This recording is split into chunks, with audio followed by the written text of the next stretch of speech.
Boom, boom, boom, boom, boom. Yes, I love my song. Oh, give me one more time. Hold on, one moment, y'all. Hey, everybody, this is your girl, Creole Butterfly, Libra Butterfly, Coco, 9 through 9, coming to you from the great state of Kentucky, where the women are beautiful, the horses are fast, the horses are beautiful, the women are fast. It just really depends on what you like. I want to say happy birthday, happy Kensiata, happy bar mitzvah, happy anniversary to Lottie Dottie and everybody under the sound of my voice, okay? Hey, Shaker, boo. Y'all forget to go and give Shaker a click and a view and sub if you have not, okay? Huh?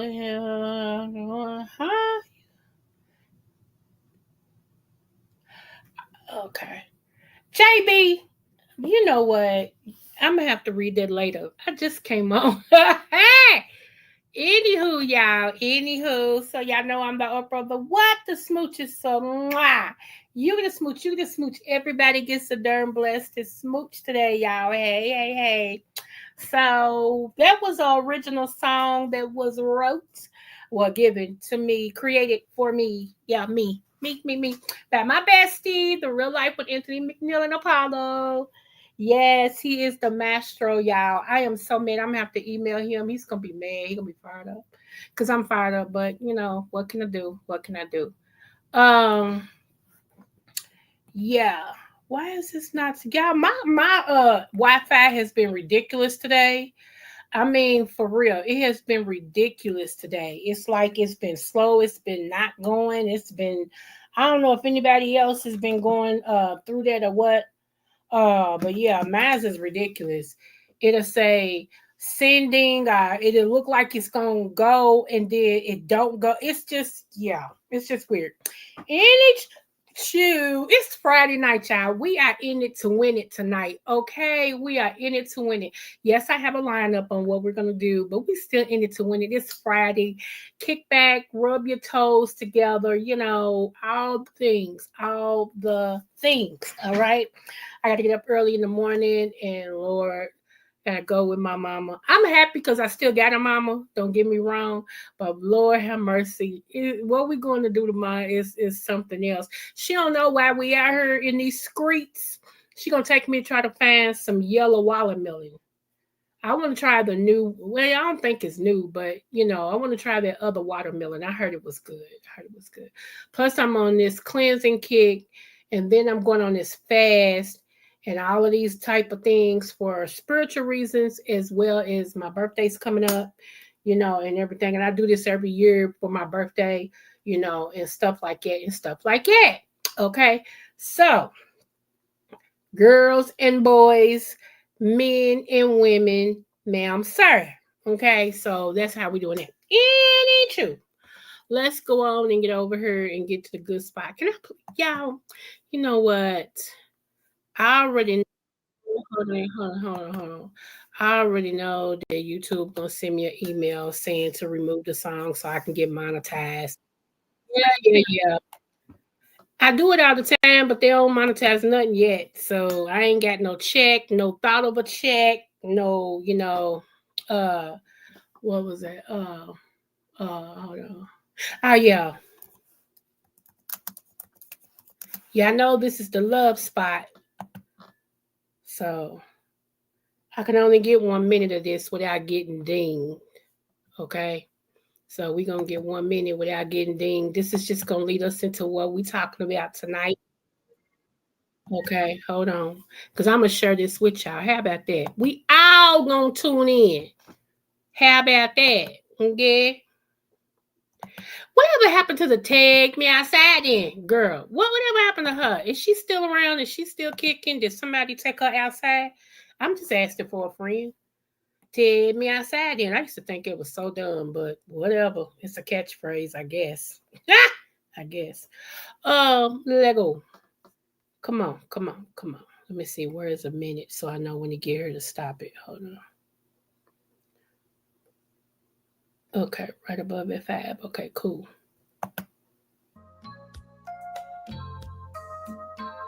What's up, JB?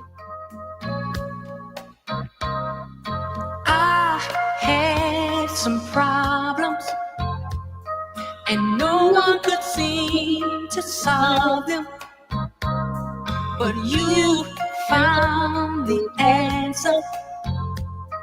You told me to take this chance and learn the ways of love, my baby, and all Yeah. that it has to offer.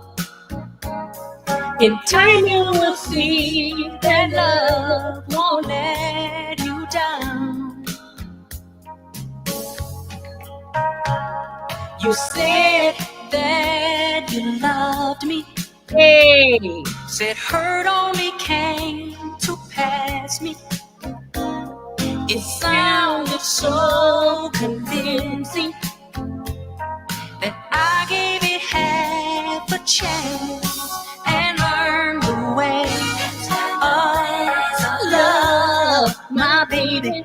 There is so much love inside me. There's my bestie. Hey, boo. Real life with Anthony McNeil and Apollo.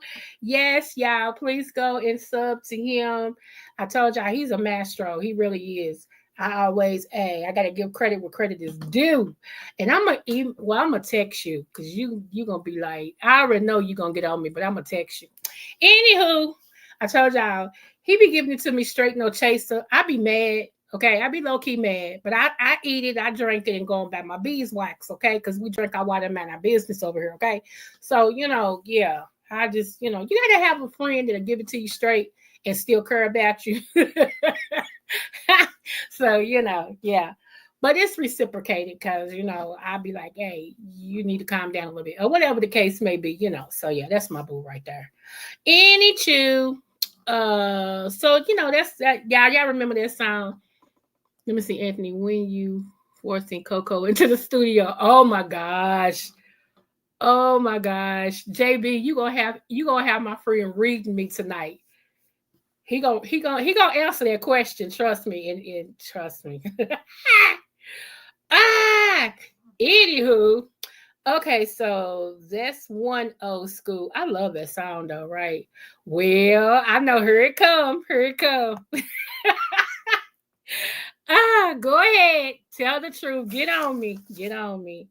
Let me see. La la la la. Uh, let me see. Where's the other one? Hold on, y'all. Hold on. Hold on. Hold on. Okay. Oh, it's two of them. Okay. Just chill out with me a little bit. But it's Friday, y'all. Let loose. Let your hair down. If you ain't got no hair, you got a wig. Take your wig off. I rub your scalp. You feels me? Rub your scalp. We gonna get into it, honey. We gonna get into it. We are. Let me see. All right, y'all. Here we go. Right here. Y'all ready? Y'all ready? Y'all ready? Here we go. When you hear this, you already know what song it is. Like when you hear the beginning of it, you already know what song it is. Some songs, when you hear the beginning of them, you just know. Like all the Frankie Beverly songs, you know it's Frankie Beverly and Maze, especially the one dun dun dun. That's all you gotta hear. Everybody hit the dance floor. I mean, it. So,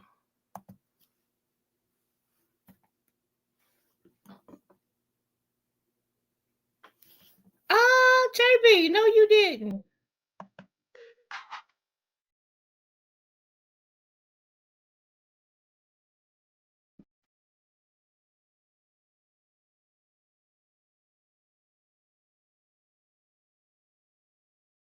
Whatever. Whatever.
If this don't take y'all back,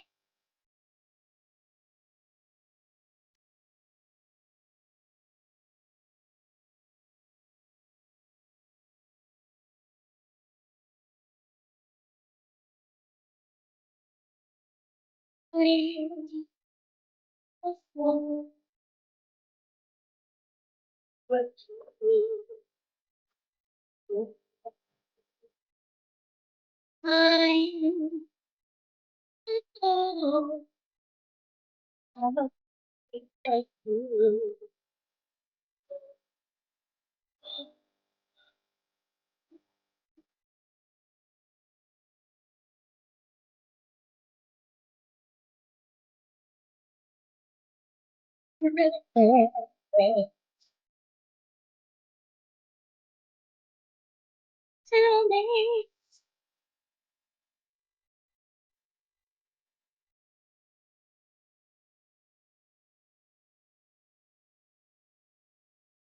Okay, babe.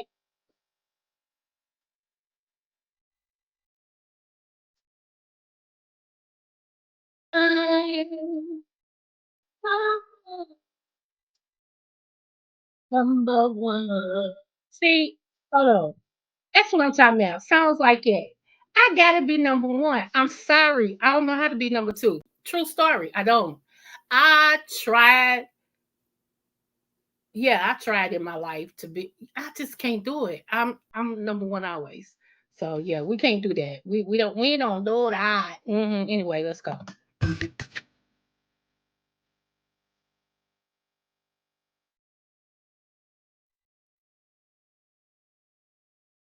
You ready to stop it, y'all?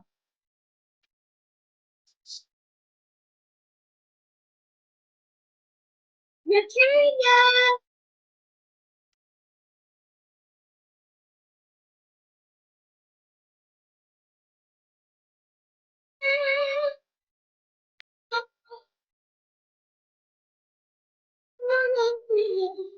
You it's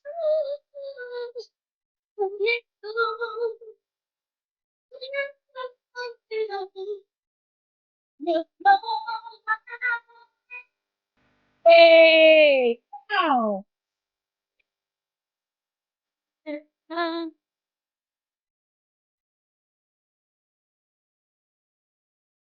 So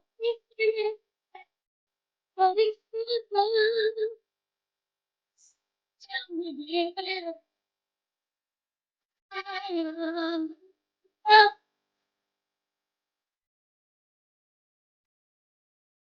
like, really care?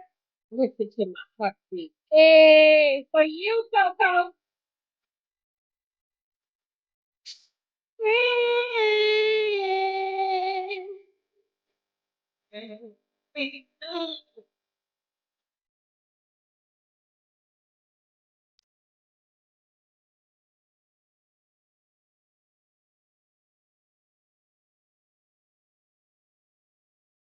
I'm sorry, I got lost in that song. I do apologize. Okay, let me get on to my Commodore and Terry, then we might go back to some music because it's Friday. I ain't got nowhere to be. How you get fired on your day off, Damon? No, I'm just playing. Any chew. Moving on. Let me pull up my first thing, y'all. We're gonna get the sad stuff out of the way first, okay? I don't know if y'all saw this or not, but Teresa, give me one moment. Uh, Tell me. Okay. Do you feel the same way too? Oh, man, songs meant something back then, boy. They do. Let's see. And make sure. Yep. Okay. Okay, yeah, this is so sad right here. I don't know if y'all can see it or not, but I want to bring awareness to this because people are getting out of control and they getting out of hand. Okay. Uh, Shout out to the police department in that city where the grandmother was, I think, walking down the street or getting some coffee with a friend or something, and got murdered on the street because somebody was trying to ill somebody else, and he had this gun. It's like a machine gun, and she took a bullet and didn't know she was gonna take a bullet that day, and it took her out. They just caught him. He is 18 years old, y'all. That is crazy. And he just held his head down, held his head down. 18. Wow. Okay. So right here it says, let me pull it up. I forgot I'm on this computer. Hold on. Okay. It ain't gonna let me pull it up right there, but it says 82-year-old Aldorthia Burrell was hit by a stray bullet while sitting on her front porch in the Jones Valley neighborhood of Birmingham, Alabama, y'all. So please pray for her family. 82. That's the matriarch of somebody's family. You know what I'm saying? Can you, I mean, just think of how many stories she's had, that she done saw, and if she's got any grandkids and things of that nature. Can you imagine your grandmama doing what she does every day? Go and sit on her porch, not yours, not nobody else's, her own porch, and get hit by a bullet. That is crazy, y'all. It is really, really crazy. Hey, D-Ham, what's up? Okay. And so yeah, yeah, that's crazy. 82 years old. Look at her. I bet she could bake some cakes, boo. See, I love older women, older people, period. I'm an old person lover. That's why my company is what it is because my grandmother was my everything, okay? I love both of my grandmothers. I love both of them. They taught me so much. I seen them endure so much. They had, I mean, for them to have the least education, they was very intelligent and can do many things. Like to this day, the one thing I did not get from my granny and that they could do, both of them, is sew. I can't sew you nothing. Don't ask me to sew you nothing. Then I can take it to the cleaners and they can sew it for you, but don't ask me to sew you nothing. I barely passed pillow in home economics, okay? I barely passed pillow. My stitching was like I was schizophrenic. I had the shakes. I could not, okay? So I can't sew you nothing, all right? I can bake and cook you something. I, honey, make the back of your hair be like, oh my goodness, let me smack my mama. Yeah, I'm that one. I cook from scratch. So yeah, I can do all those things. But you talking about some sewing? No. And the good thing about it, my late husband could sew his face off. So anytime a button came off or the kids needed something, blah, blah, blah, he get this little thing out where he keep all his little thread and sewing kit and all this and stuff. And honey, he get over and get to doing all these stitches. And he said, I put this type of stitch in it so it won't show. It just look like it's made like it. I'm going to sew your button back on, baby, so that way you won't be, I mean, just, okay. And so, hey, it is what it is, okay? So yeah, but he could sew his face off. He used to say, "You want me to teach you?" No, I really don't. That was the vein of my existence. How do you make A's all through home economics and then get like a D in pillow? That messed me up. That traumatized me. I think I'm still traumatized to this day because that brought my average down. I don't play about my grades. Ooh. Anyway, moving on. We're gonna keep that family in prayer. Do I have? Yeah, I want to share this right here. This is my next thing. We're moving on. Hold on, here we go. I hope now I know this guy. I know him. Okay. I've been privileged to meet him in on several occasions.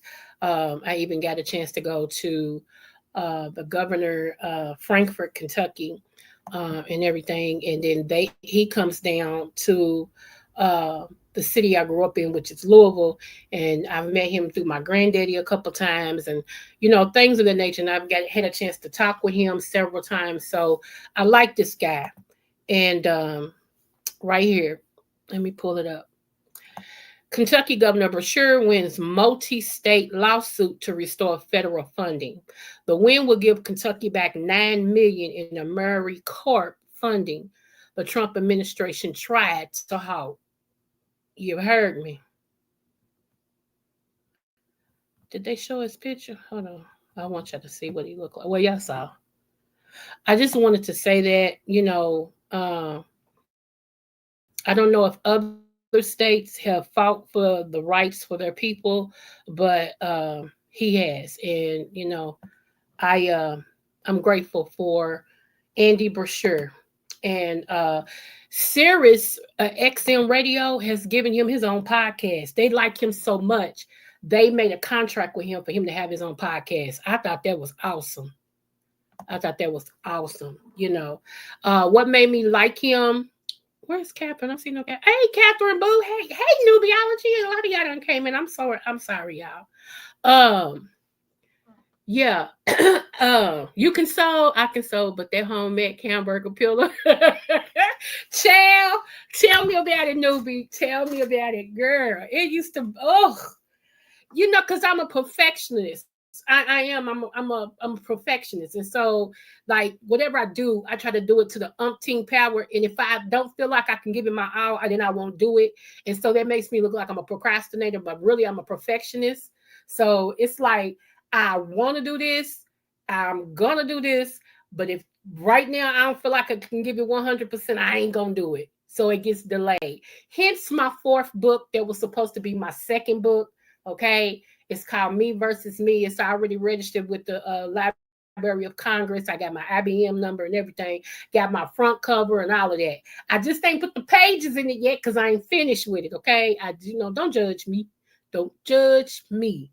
But anyway, you know, I was told that I need to put forth effort in getting this book out because the more effort I put forth, the more is some blessings at the end of this book.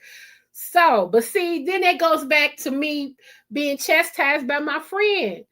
Yes, Mr. Anthony McNeil, because the EP is going to go with the book, and me and him haven't did the EP yet, so it can't go with the book. So, and I'm not finished with the book for the EP to go with the book. Who, child? Okay, moving on. All right, moving on. Let's go to the next one. Y'all see, I got a lot of things going on, y'all. I got a lot of things, all the things. Oh my goodness. Okay, and just to let y'all know, this is some of his work. Okay. This is one of the songs that he did. All right. I put lyrics to it. This is his music, my lyrics. But y'all don't hear my lyrics yet. Okay, here you go.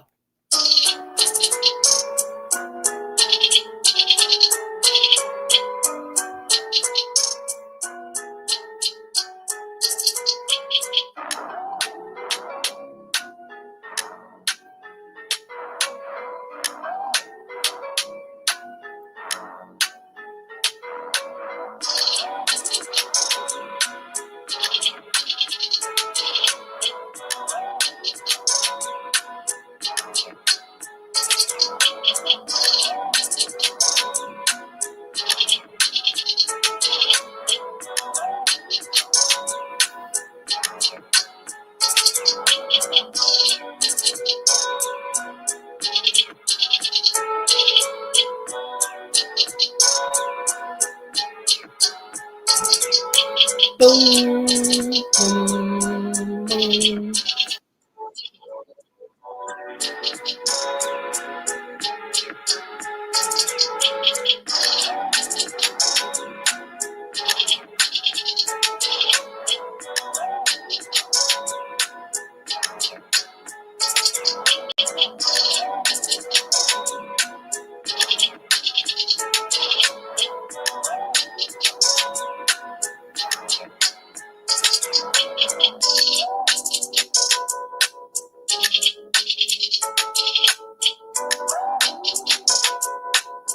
Come on. Hey, hey.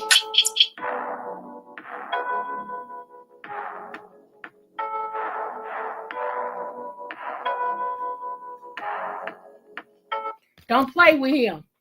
Don't play with him. Ah! Don't play with him. He don't be playing. You know what's so funny? I have sit and watched him create live. I mean, for real. He'll go live and he'll say, I feel like just messing around. And he'll show on the screen his doohickey, all his little things that he move and all this and stuff. and he'll put a beat on, and then all of a sudden his mind just goes wherever. And before you know it, you got a whole masterpiece in front of you. I mean, and that thing be banging.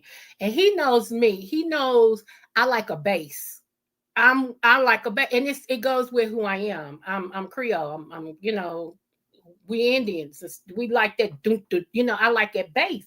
And so I just think he's a mastermind. I do. Because like I said, I don't know how you do it. Don't even try to teach me. Which he almost tried to teach me, and it gave me a headache. Okay, but anyway, as long as he know how to do it, I'm good. Cause I'm gonna go to him and be like, hey, can we do something? So as long as he's good, I'm good. I don't need to know how to do it. We both don't need to know how to do it. You feel me? He just needs to know how to continue to do what he do. Because the man's bad. I don't care what y'all say. That man's bad. And I ain't just saying because he's my friend. I'm telling the truth. Because, if he sucked, I'd be like, that's my friend. God bless him. We're going to pray for him. No, that man's bad. Here, he's a musician. He's bad. So, somebody that's good in everything that they try to do, but they really good at it, I'm like, wow, you know. So yeah, I always give him his big ups because hey, he believed in me when many didn't. I'm serious. He'll always be my friend, even if I be mad at him 11 days out of 31, other than that, we cool. Like 11 days out of 31, I'll probably be mad at him. But then when that first day come again, I'll be back, you know. And he knows it. He don't pay no attention to me. I get mad at him. He'll go, you mad right now. You okay. You'll talk to me later. It's not funny, but it's bad that he knows me that well. He'll be like, you're mad at me right now. You'll talk to me later. So I'll talk to you later, okay? And it just be so, I be fired up over here. But when he say it, I be cracking up. I'm like, it is pitiful that this man knows me this well to know when I'm upset. And I don't even say that I'm upset. He just knows. And he'll text and he'll go, you're upset with me right now. I know. You'll talk to me later. See you later. It's not funny though. It's not funny. Don't do me like that. Oh my gosh. Okay, let's go. Here's my other one I wanted to tell you about. This is Farrakhan. Y'all know I love me some Minister Farrakhan. Okay, sometimes some of the stuff he say make you want to go. So let's check this out. Because I have a problem. I can't speak about the gay community because I'm not gay. Okay, so I have a problem with so-called straight men wearing real tight pants where you can see their thoughts in between their legs. You can see their two friends, they bobble apples. You can see they twig and leaf. Yeah, and you say you straight, but your pants is so tight it'll give you a yeast infection, which I did not. Anyway, let me go here. Never mind. Who study this make clothes. You wear them, they make them. You buy them, they make them. They got jeans so tight that the sisters can measure the brother. Ooh.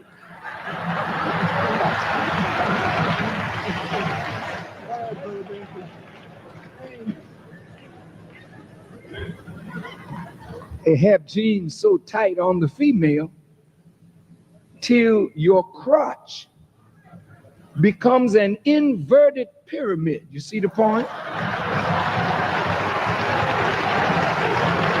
Did I say something wrong? I'm not trying to be vulgar. I'm not trying to be vulgar. Well, that was a switch, wasn't it? But here's the thing too. I don't like a man who sags. Get you a belt, okay? I don't want to see your nasty underoos. I don't want to see your nasty boxers. I don't want to see none of that. I don't like a man who sags. Some women think it's attractive. I don't. Give me a man with a belt, okay? That's how old school I am. I know people's like, oh, that's so old school. Whatever. Give me a man with a belt.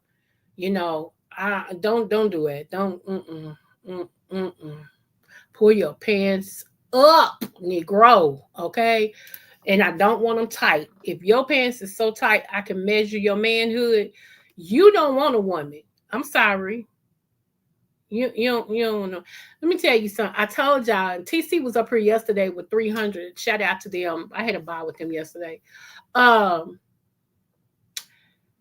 I told you when we walk into a place, believe it or not, a woman scopes everything in the first maybe 20 seconds when she walks in.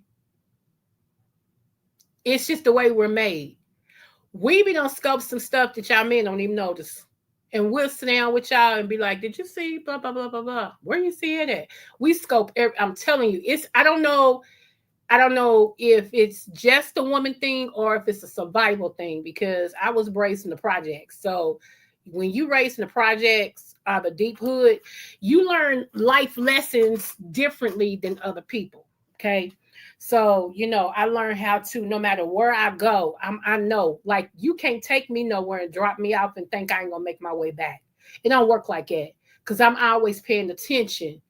My granddaddy and my daddy told me, you always pay attention when somebody take you somewhere so you can work your way back. And then my father gave me some survival skills. He said, if you look up and you see the moon and you see that star and blah, blah, hey, baby, who? Now that I said the little plump lady, you ain't going to take me nowhere and just drop me off and think I'm going to be stuck. You'll lie. You'll lie. So, but when we walk into a place, we notice a whole lot. We do. We notice a whole lot. We just don't say. Okay, we just don't say. And you know what? A friend of mine and he's a male. We was having this conversation, and he feels like women cheat more than men. He said, y'all don't get caught, and y'all cheat different. Y'all cheat, like you said, he said, like you just said, when y'all walk somewhere, y'all notice everything. You just don't make your head move on what you see that you like. You stay focused. Y'all smart. We dumb because we'll see something. No, we with our woman and we'll look to where we'll give ourselves away. Y'all don't do that, you know. And I started laughing because what can I do is laugh. He said, just like a comedian. And I remember this, I forgot who it was. I don't know if it was Eddie Griffin or if it was the short dark skin one. What is his name? It just went straight out of my head. Anyway, if it could have been Kev Williams too. If I'm gonna say this, if y'all remember, just let me know who it was. One of the comedians said, "Yeah, women cheat more than us. They have what we call miscellaneous penis."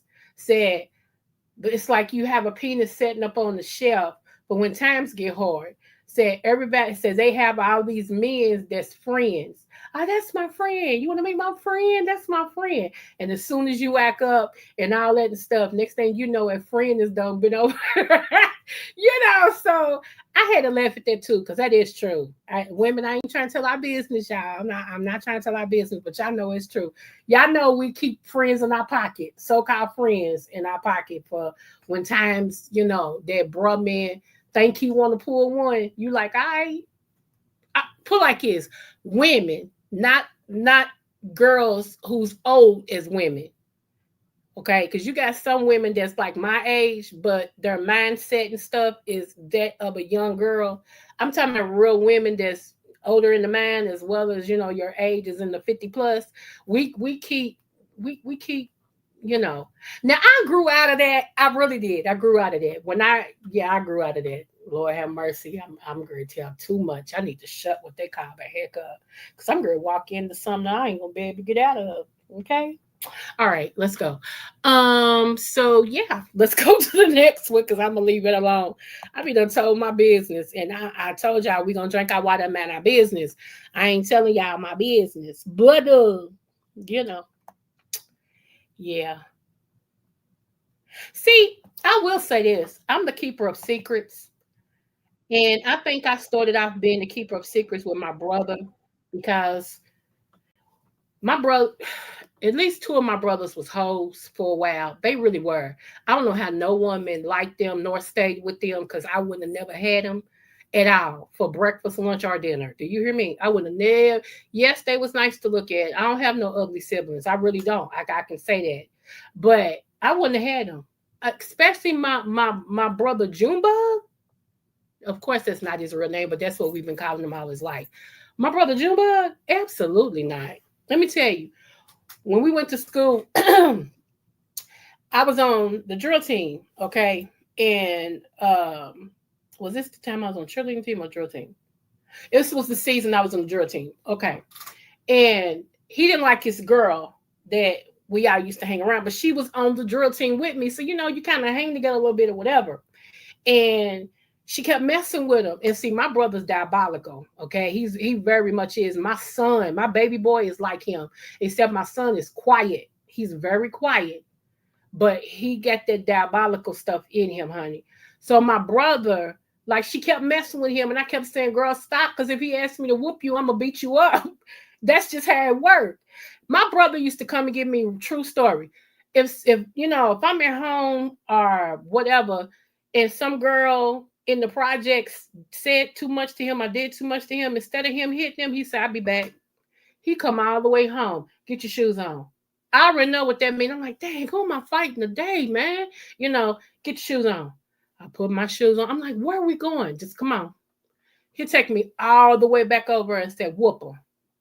I wouldn't even know what the girl would have done or whatever. I just start fighting her because my brother came and got me to fight her. So we ain't gonna talk. We ain't gonna shake hands. Ain't gonna be no kumbaya. We just gonna fight. And hopefully we'll be cool afterwards because I don't even know why I'm fighting you, but you offended my brother. So therefore I gotta fight you or I gotta fight him. And I don't like to fight him. He's the reason why I fight all the time right now anyway, because he jumped on me for no reason. And you know, and his thing was he wanted me to know how to fight. That's why he used to always jump on me and make me cry until I really start fighting him back. Once I start fighting him back, he stopped fighting me. That's weird, but whatever. So yeah, my brother is diabolical. So anyway, back to the story. So she had messed with him so much. We was in the highway. It was a dude I was dating. I had his jersey on. You know how you do, girls. I had his football jersey on.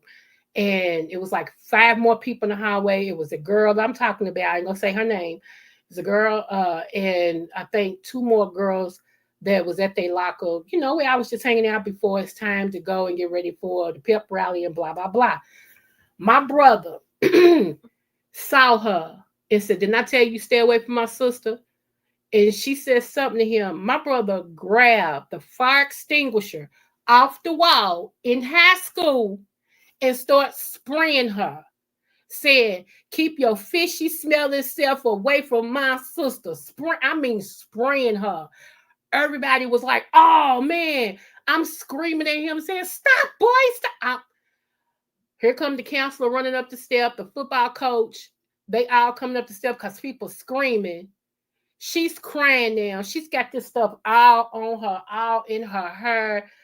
Oh my, I feel so sorry for her. And let me know my brother's crazy. He's something wrong with him. He's really, really crazy. And of course, he couldn't play for 2 games and he got suspended for 2 days, which he should have. But I feel so sorry for her. And it just let me know he crazy. Something wrong with him. Who would ever think you're going to take a fire extinguisher and spray somebody? What's wrong with you? You know, anyhow. Not to mention what happened when he got home, but, you know, drink your water and mind your business. Okay, so let's go. Here we go. This right here, I want to say shout out to Chi-Town.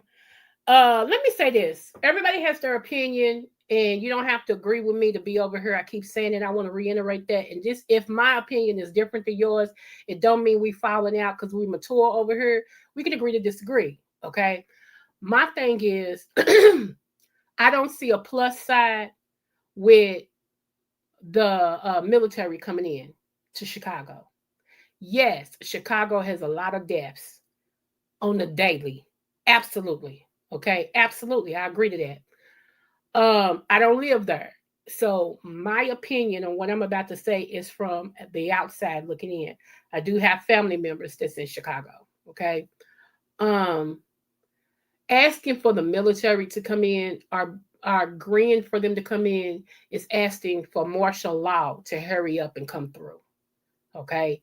If y'all don't know what martial law is, look it up. It's not a good thing. All right. If y'all thought COVID was bad and they shut the world down, look into martial law. Okay. We have to be very careful when we say things. Okay. A lot of times when we say things, it's emotional, and I get it because we just want some peace and some relief. I get that. Okay. I'm not knocking that. I'm just saying we got to be careful what we accept. All right. Because if we start accepting a whole lot of things without really, really weighing our options out and everything. There is a diabolical hidden agenda with that. But because of the need, they can use it to push. Right. That's my point. That's my point, JB. Absolutely. Absolutely. And I just want people, like I said, I know, they want relief, they want peace. And for a while, the devil will give you what you want. But there's always a hidden agenda. Okay, always, So just be careful with that. Just be careful with that. Because never has the government did anything to please us or to protect us or to make our life better. We are never in mind. Hear me good. We are never in mind with them to make situations better for us. Y'all can argue that fact if you want to. It's never for us. It's always for others. So I know right now everybody's kind of, yeah, blah, blah, blah. Rethink that. That's all I'm gonna say. Rethink it. Anyway, this right here, I was glad when somebody showed me this today, so I'm gonna share it with you guys.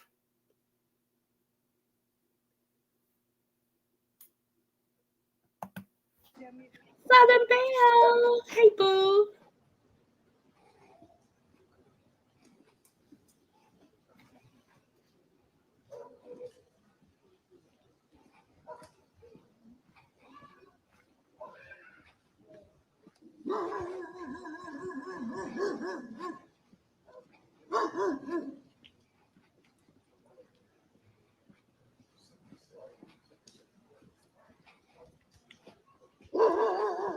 Let me say something. Somebody had said in the original comment, somebody had said they ain't nothing but paper boys. That's all they pay. Let me tell you something about the Nation of Islam. I am not a Muslim. I don't portray to be one. I don't play one on TV. You feel me? But the Nation of Islam, play with them. You're going to see how much of a paper boy they are. Play with them. Okay? They know self-defense. Play with them. Just because they don't carry no guns. See, that's the misconception. Y'all think guns do everything. Don't you know the best warrior is the silent warrior? Somebody that you don't think can do nothing to you. That's probably the most dangerous person in the room. My daddy taught me and my grandfather the most quietest person or a person that led all the time, they dangerous. When my auntie met my late husband, she pulled me to, she said, come here. She said, he's real nice. She said, but he's crazy. I said, why you say that? She said, anybody that's quiet and then laugh like that, she said, he got a problem. She said, he gonna kill somebody over you. You make sure you watch what you tell him because he's crazy. When my daddy met him, my daddy said, I like him and blah, blah, blah. He said, baby, he said, okay, Pops, good to meet you. He said, baby, I'm gonna go get the car. I said, okay. Like that. When he went out the door, my daddy said, baby, that man gone off you. He said, I could tell it in his eyes. He said, but he's crazy too. Be careful. He said, I don't think he'll do nothing to you, but he'll kill somebody about you. My husband was a man of few words. He's very quiet because he's always studying people. He's very quiet. When you don't think he was paying attention, that's when he was paying attention. He done heard everything and he done saw what you didn't think he saw. That's exact. He done heard everything and he done saw what you didn't know he saw. Okay? And he laughed like nothing got him upset unless you mess with me. And that's the real truth. My kids will tell you that. He was so mild-mannered, you have to take his blood pressure to see if that man was living. Nothing got him upset but me. When you mess with me, then you saw a whole nother side of him. Other than that, he didn't care. The rent didn't bother him. Bills didn't bother him. Government didn't bother him. People not liking him. None of the stuff that give us stress gave him stress. None of it. That man could sleep through anything. He ain't have no problem sleeping at all. So I'm telling y'all, and I put that big old, honey, it was like a paragraph. I said, I dare you to go mess with them paper boys, if that's what you calling them. I bet you won't go up to them and do nothing. How about that?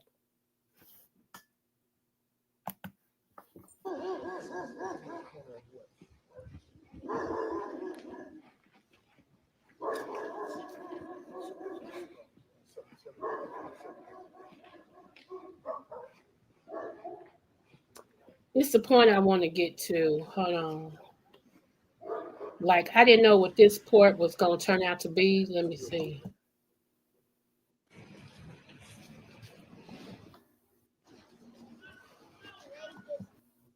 Here we go. Okay.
First of all, I commend them for having discipline. You know how a lot of men don't have, a lot of women don't have that discipline. I commend them for being so disciplined in their cause. Okay. I commend them for uh showing up and physically showing what men to me should look like. You know, I'm not saying you have to wear a suit all the time. I'm not talking about that, but I'm talking about just showing up, you know. A lot of men, a lot of can be, hey boo, a lot of males didn't have a father growing up. And then the ones who did have a man in the household didn't show up as a man. You know what I'm saying? And you know, they don't have nothing to pattern that out. A family is very important, but I'm talking about not a dysfunctional family. I'm talking about a functioning family. So that way, if uncles them is around, maybe I didn't have a daddy, but I had a grandfather who was like my daddy, who taught me how to tie a tie and taught me how to treat women, open up the door, shut the door, take out the trash, don't disrespect your mama. You know, all of that. Uncles then would come put their foot in my butt if I did. My mama's brothers didn't play. I like to hear stories like that. Let me tell you. Here I go again. I can only tell you about me because I don't want people to get mad at me if I talk about them. So my deceased husband, he lost his mother at the age of 10. Okay. He was 10 years old when he lost his mother. His daddy, okay, get this straight, went and got his son. I'm raising you. He saw his daddy get up every day, punch a clock, come home, pay bills, do yard work, clean the house, cook a meal. He saw all of that. Went up under the hood, try to fix stuff, and all this and stuff. That was engraved in my husband because he saw that demonstrated in his life. So no matter what, no matter how my husband felt or whatever, it was like pulling teeth trying to keep this man home when he was sick. He's like, what's sick? He would be sick and still go to his job. And I gotta go. Gotta go. Gotta get this check. You know, I'm like, baby, but I'll be all right. Just pray for me. And I mean, he gone, y'all. But he's seen it demonstrated. So I always tell women, stop telling these men, well, I don't need you. You may not, but your kid do. How about that? Because no matter how good of a mother you are, and I know some mothers are stuck being single mothers by no fault of your own, and I'm not talking to you. I'm talking to the ones that run these men off because maybe the daddy don't want you. So now you making the daddy suffer by not being in the child's life, and you don't realize that that's gonna come back to eat you in the butt, and it ain't gonna feel good when it do. Stop saying that, and stop talking about them daddies in front of these kids. A lot of y'all women, your daddy ain't no good, a lazy mother. I can't stand him. You picked them, boo-boo kitty. You picked them. It wasn't all that when y'all was laying in the bed going, ooh, baby, ooh, ooh. It wasn't all that then. He was the finest thing since sliced bread. You couldn't get enough of him. So now that the shoe done flipped, don't do it to that child. Give that child a chance. If the man ain't no good, your baby gonna notice.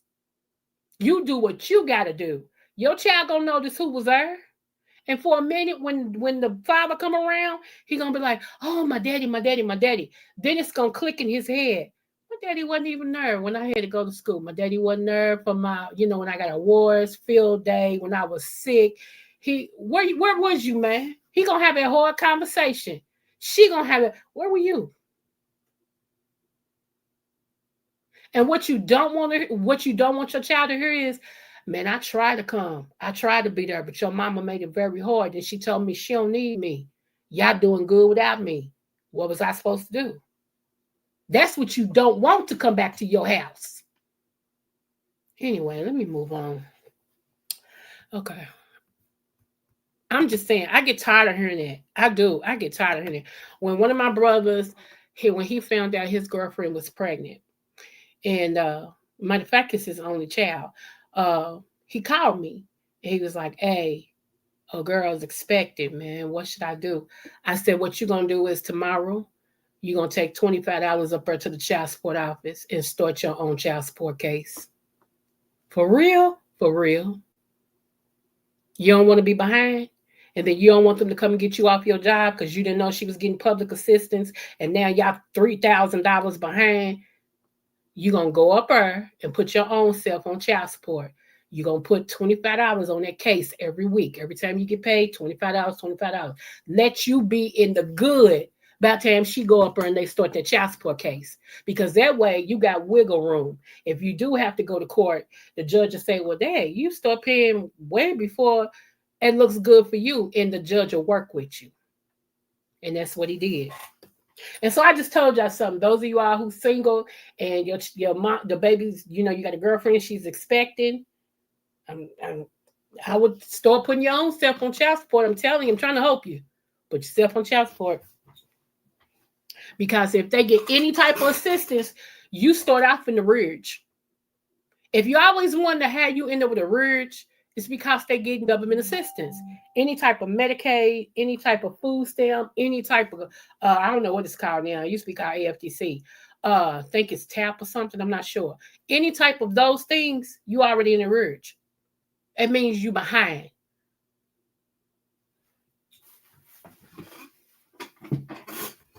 So, let me say that always work when you're ahead, all facts. Okay. So, yeah. Did I say hi to Catherine if I did? Hey, Catherine. Okay, so yeah, you always want to, hey. And let me tell you something. I don't know about nobody else, but here in Kentucky, I had a cousin that kept all the receipts, okay, that he was doing for this child. And when he went to court the first time, a judge told him those was gifts. It blew his mind. He couldn't believe it. Because, when I tell you he had took care of his child, every time he got paid, at least $100 some would go on his child. And he kept all receipts. He's thinking he's doing good. And the judge told him those was gifts. I'm not gonna consider those. What happened was, how they make a date for you to come back to court. Well, that date they were supposed to come back to court, the judge got sick. Okay. So they had to assign it to another judge for 2 days later. So they put it back on the docket for 2 days later. When he came back, he brought the same receipts, and his lawyer was with him and said, Your Honor, on the last time we let Judge whoever know that he has receipts here because he's been taking care of the child. He just ain't paid no money through the system.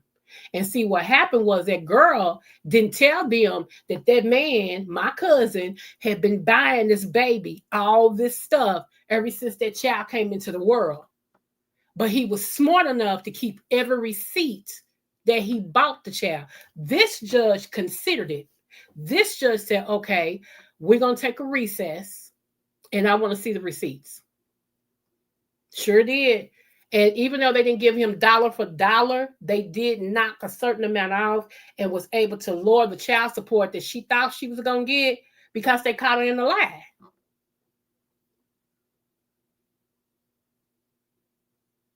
Anyway, let me tell you something. My daughter, how old is she? My 36-year-old. Shout out to her. My 36-year-old. I met my late husband when my 36-year-old was 3. She was 3. She had just turned 3. And she loved all of my older kids loved him and looked up to him as a daddy anyway, you know. And so one day her biological contacted one of my family members and they contacted me.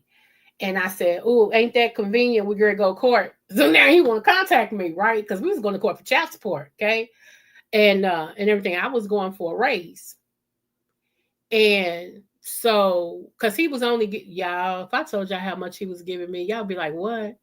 This man was giving me $10 a week, and he was a truck driver. Okay, let that sit down. Go on and let that sit down. Okay, he was good. And see, I worked. I had a heck of a job, and I went to school, but I didn't make her by myself. That's all that was about. You out here with truck driver money, and are you gonna feed me with this $10? What? That's money I give her to go spend at the store. What you doing? You know. So any chew. So we goes to court, and he sees me in court, and he's like, "I would like to come back and see her." Blah blah blah blah blah blah. I said, "I gotta ask my husband." You know. So he gave me the number. And so my husband like, "Yeah, he got to come when I'm here because, I don't play that. And he ain't coming in my house." I'm like, "I feel you." So, yeah, this is so kids say the darndest things. So my husband had just left to go to the store. He pulls up. My daughter's biological. He pulls up. And so I'm standing on the porch. And so I tell her to come outside. And I said, "Baby, this is your biological father." And she said, "Huh?" I said, "Your daddy." She said, "Oh, my daddy just went to the store." Y'all, you could have bought me for a penny and had much change. It was so funny. And I tried to stifle that laugh.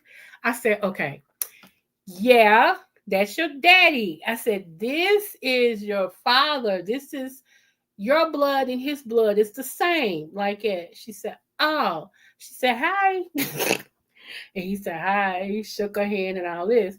And she said, You want to meet my daddy? He be right back. He went to the store. Want to meet my daddy?" Y'all. So when she said that, she said, "Here come my daddy." He was pulling in. It was, y'all.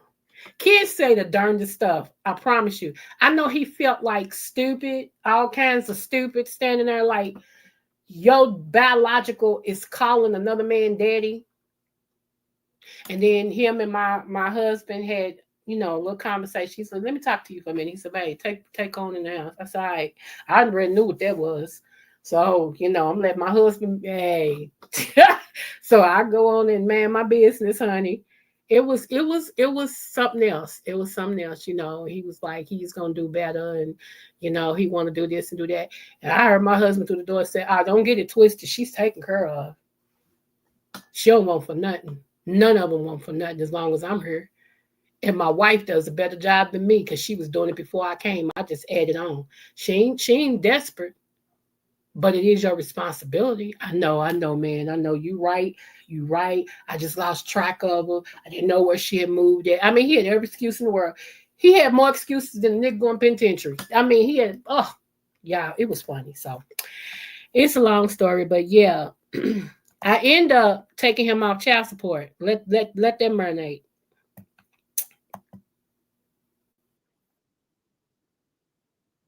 Uh-huh. Say what now, Creole? I end up taking him off child support. I was due a raise. Let me tell you. Kentucky sent me a letter and said, "Excuse me," I'm paraphrasing. Hello, excuse me. You're due a raise, ma'am. You ain't had a raise in 5 years.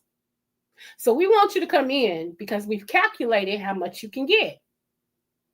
And I was like, I told you my child she didn't miss nothing. Okay. I'm like, okay. So we goes to court. Okay. They already said how much it's going to be. He's pissed. He's trying to get out of it. And he lied. And I told the judge he was lying. We stood up and he said, I got 3 more other kids that I'm responsible for. I pay child support for them and blah, blah, blah. And I said, like that. And the judge said, is it something you want to say? I said, he just lied to y'all. I said, because the mother, I said, I know the mother of those kids. I said, me and her became really cool since dealing with him. I said, the mother of those kids is married and her husband has adopted all 3 of those kids. So he don't have no responsibility. The only responsibility he has is for mine. And he dropped his head. Yeah, you ain't think I knew that? Come on now. Don't you know me? I'll never come unarmed. Quit playing with me. And the judge looked at him and said, sir, is that correct? Yes, Your Honor. She said, prosecutor, y'all go and y'all discuss whatever y'all discussed about the rearage and what her new payment amount is and when she's going to be paid and all of this and stuff. And then when y'all get through, y'all come back before me and I'll make the final, judgment on it. So we went back in the room, the mediation room. That's what they call it. We went back in the room. I'm by myself. Okay.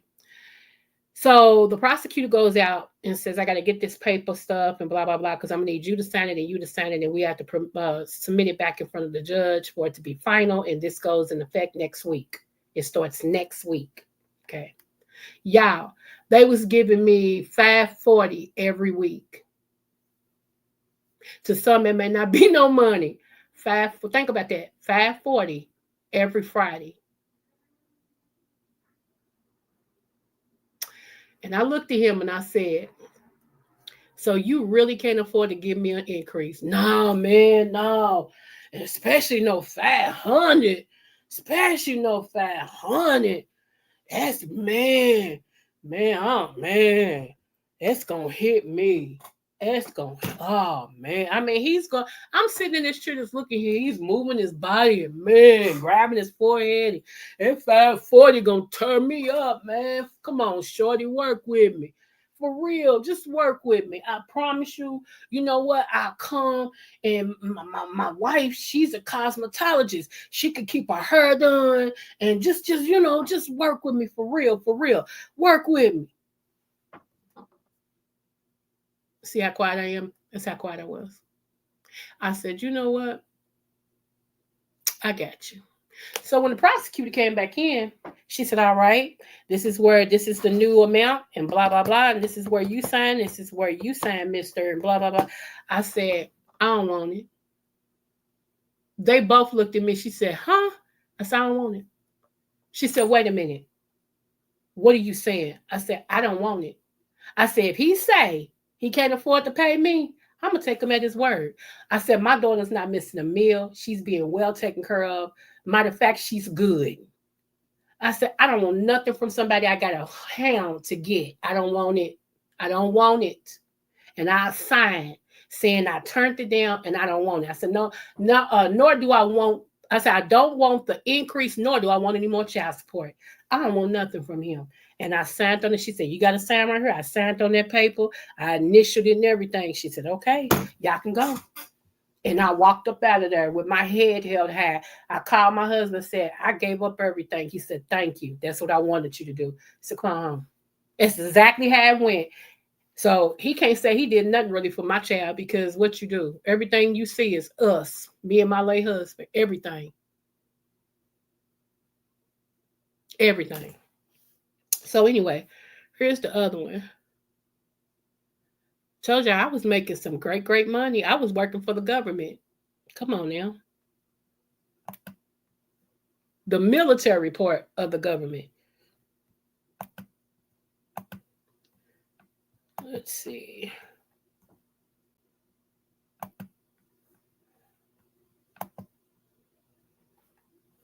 All right. This is your boy Rizzo. I like him. Just listen to what he's saying real quick. Damn, they made me do it. They made me do it. With the health of men and women being under attack by corporations, you would think they would slow down a little bit or at least pause. Clearly, they're not doing this. We see men's health being currently under attack, hell, with sperm being the lowest it's been in decades, testosterone being the lowest it's been in decades, and of course, soy being in so much of the food supply that is messing up our hormones left and right. Not to mention masculinity as a whole has been under attack in general. It's hard for a man to simply be a man nowadays without being called toxic. You notice how weak some men have become, and think about the ladies. Same corporations that are targeting us are targeting them.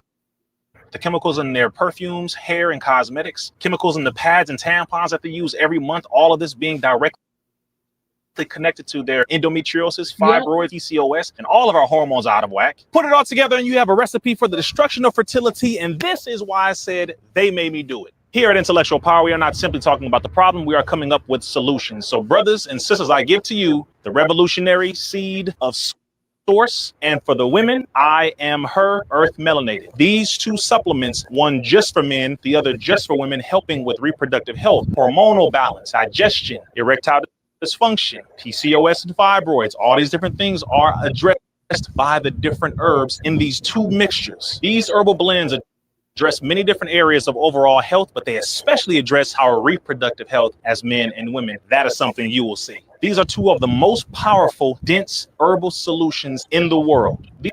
These are not quick fixes. This is not a Viagra, Cialis, a male or female version. These are helping to rebuild us as men and women because our bodies have been heavily under attack. We are about solutions that help with the longevity of who we are as people. If you just so happen to make it this far into the video, congratulations, I have something for you. There are different ingredients in these two specific mixes. There are 8 ingredients in both. For the men's, you have sensitiva, medina, animal, also known as gully root, sea moss, sarsaparilla, stinging nettle, Caribbean bay leaf, and damiana.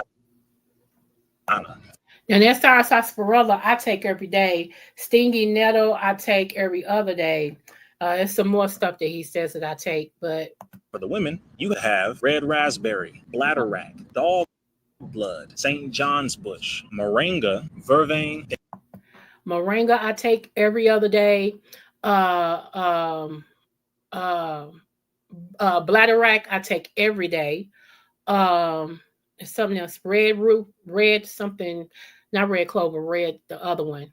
I take it as necessary. Amiana and Caribbean bay leaf. If you know anything about these herbs, people who know right now in the comments are going crazy because you know this is powerful, it is phenomenal, it is healing, and it is going to help so many people. For those who made it this far to the video, thank you so much. In honor of my mother, I'm going to give 16% off for the first wave of orders over the next 66. Okay, I just wanted y'all to hear at the beginning how he addresses the attack on food and how the attack on food messes with us. Okay, I did a live one day and I told you all that, and this is allegedly. I'm gonna say that because I can't pull up the live right now, but that Bill Gates funded a science, college science course of people and the professor to try to create something that will block out the sun. Now, I don't know about y'all, but we are sun people. We live for the sun. The sun loves us. We are melanated people, okay? The sun kills off things. The sun, it gives you energy. It's vitamin D3, okay? That's what the sun is vitamin D3. And you need that, okay? We need that. So if you're blocking out the sun, what are you trying to do?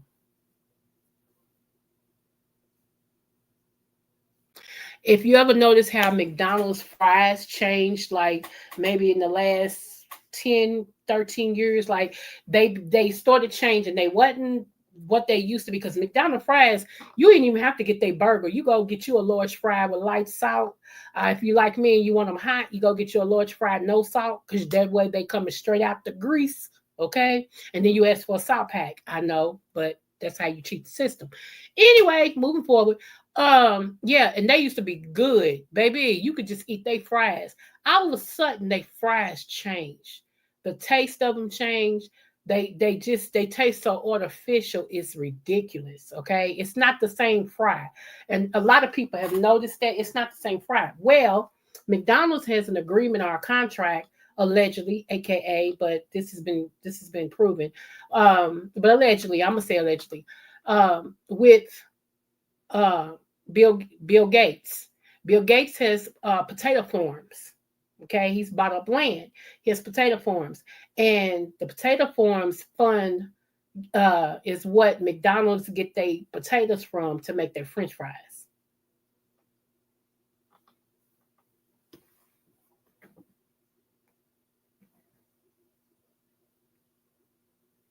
Okay, so just wanted to let y'all know that. Now, if you know anyone, and the reason why I'm saying this is because I've been hearing this lately, okay? I've told y'all this once before, but people really don't listen, so it went over their head. If you know anybody that's dealing with how can I say this? Hills in Vegas, the first initials, Hills in Vegas, or the other one, they need to be on a high amount or doses of elderberry. Okay, elderberry. They need to be on a very, very high. If it says to take 2 a day, you need 3. And you need to do that for the first 7 days. And then drop down to what it says. No, I'm not a medical doctor. I can only tell you what I read about, what I studied, and what I know that works because of what people have done. Okay. And everything. So if you got Hills in Vegas, or you know somebody that's got Hills in Vegas, or they got the other one that Hills in Vegas can turn into, they need to be on elderberry. Elderberry, elderberry, elderberry. And not the dead plastic gummies. The gummies is just sugar. I don't care what nobody tell you. The gummies is just sugar. No gummies. Get elderberry tincture, which is the liquid you can put up under your tongue. Get elderberry supplement to where, it's a pill you take. Or you can even get elderberry tea, because the tea, it gets stronger the longer you let it steep, okay? If it says to drink 1 cup a day, drink 2.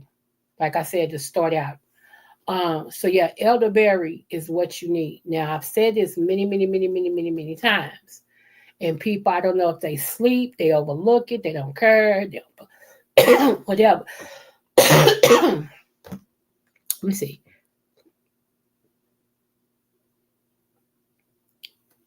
I know, right? I hate that. At a certain type of night, I get that dry thing in my throat. That's what makes me be in the bed with ice. I got some special ice. I be in that bed, turn that ice up. But yeah, they did change it. They did. They still going to corn. Yeah. Don't y'all know the same chemicals that's in plastic is in margarine? Yes. I have a little cousin that he used to work for Cisco. He was a manager for Cisco. And he told me, he said, "Cuz, do you know that the same ingredients in margarine makes plastic?" And that tripped me out. I was like, whoa. He said, "Yeah, absolutely." So just think about that. I know we get margarine because it's cheaper. Butter is better. Okay. Butter is better and not bitter. Okay. Butter better, not bitter. But hey, lady boo. But yeah, the same ingredients that makes plastic makes margarine, and vice versa. So it's just FYI, something for you to know, just something for you to know. Okay, let me see what lady said. She said, why do you take mornings every other day instead of daily if you don't? Oh, okay, because some things they're so potent that you don't need to take them every day. All right, you can take them for a limited time. Like some people, if they take it every day, it may be only necessary for them to take it like 10 days and then be off of them so their system can revamp and heal. Some things are astringent, meaning that they pull bad things out of your body, okay? They strip it. Some things is adaptogens, meaning that they'll make your organs, your blood cells or whatever adapt to where they need to be. So you won't need to keep taking those as you did when you first started. because what you're trying to do is get to your back to your ultimate health or better. So some herbs are supplements is a little bit stronger that don't need to be taken as much. And then you got some that needs to be taken a lot because of what you're trying to do.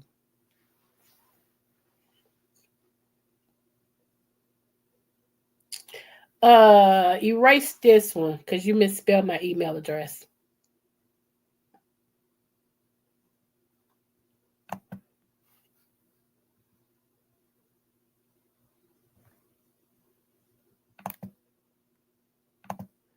So, but yeah, that's why.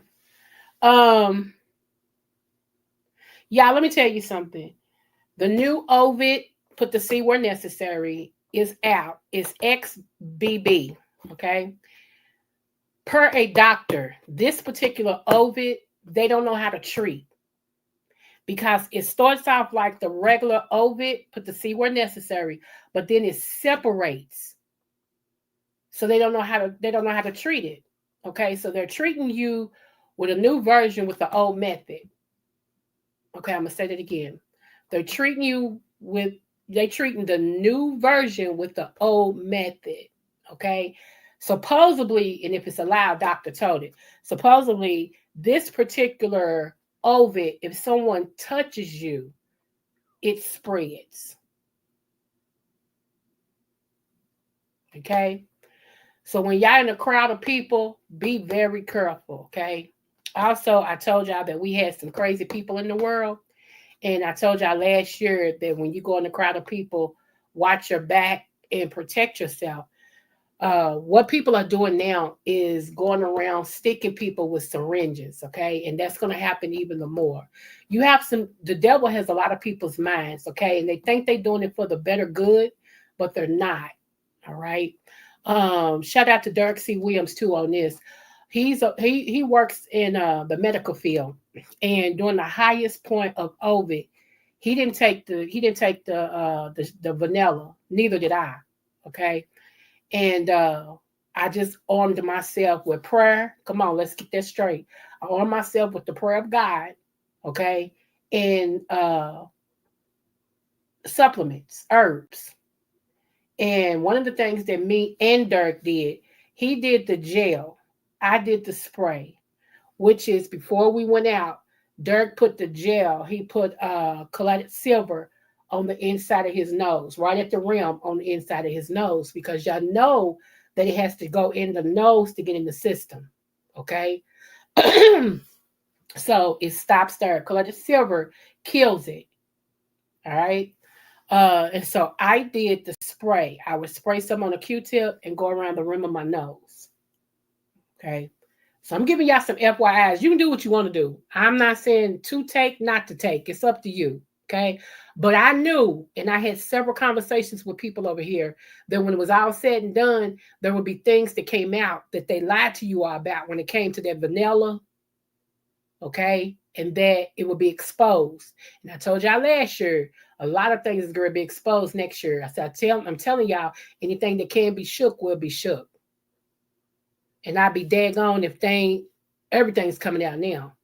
It's like they can't hold water. Everything coming out. Some lies too, because they lying a little bit more than they tell the truth. But whatever. Okay. As long as you know the difference, you okay. Pray about all things. Pray all things. I keep telling y'all that. Whatever you think, pray all things. Because just because it's a good idea don't mean it's a God idea. Okay? A lot of times people have been messed up doing things that seem good or that might have been good for that moment, but it may not have been what God wants for you. I'd rather be in God's will than to be left on my own. Okay? So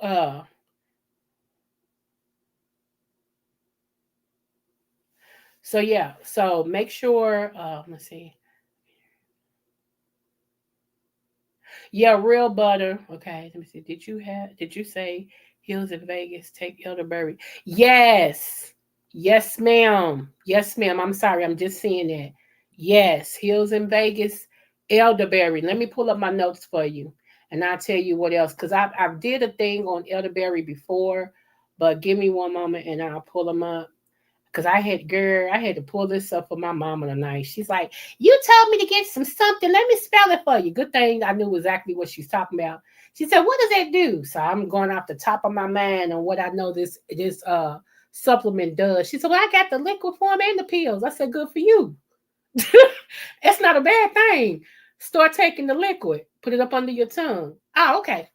I'm like, yeah, Lord, bless our heart and our parts. Jesus, fix it. Hold on. Let me pull it up. Elderberries. Okay. Elderberry. If you have sciatica nerve, elderberry is great for sciatica nerves. Okay. Not the gummies. Everybody keep wanting to talk to me, talking about the gummies and they don't work. Did I tell you about the gummies? No, but I thought that. Okay, so don't come to me. See, don't. If I tell you what to get and you get anything other than what I tell you, don't come to me. Evidently, I know what I'm talking about. Duh. Anyway, uh, where is it? Okay, right here. H1N1. Okay, hear what I'm saying? Put two and two together. Influenza. And then Hills in Vegas and its partner. It does much more than that, but that's all I'm going to say right now. Because I know there's a lot of people that suffer from sciatica and you've been looking for something to help you. Well, here you go. Okay. So let me also say this to you guys. Stop expecting every supplement you get to work immediately.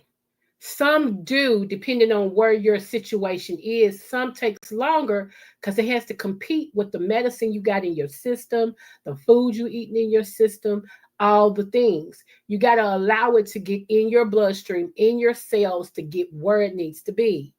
Some of y'all want that instant because the pharmaceutical company creates instant, but what they do is create customers. They don't heal you.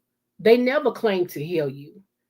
And when you take a supplement or a herb, you're asking to be healed. That takes longer. You didn't make your body mess up overnight, so it ain't going to fix it overnight. Some of y'all do Jesus like it. If he don't come when you want him, you throw him away. Well, I prayed yesterday and nothing happened. Well, how long have you been going without even talking to God? I'll wait. Lord, let me get off this subject anyway. Move forward. Kim, girl, they trips me out with that. I be like, I do, because, I'm a minister and all that too. So I got people to be like, well, I prayed and God didn't answer my prayer. So, and how long have you been disobedient? How long has he told you not to eat this, drink this, do this, go here, whatever the case may be? And you still did it. All of a sudden, now it's not working and, your little go-to don't work. And you mad at God because he didn't just step right in. How you know he ain't fixed it, but he waiting on you to show that he fixed it? How do you know that he's not letting you stew to see if you're going to still trust him even when you can't trace him?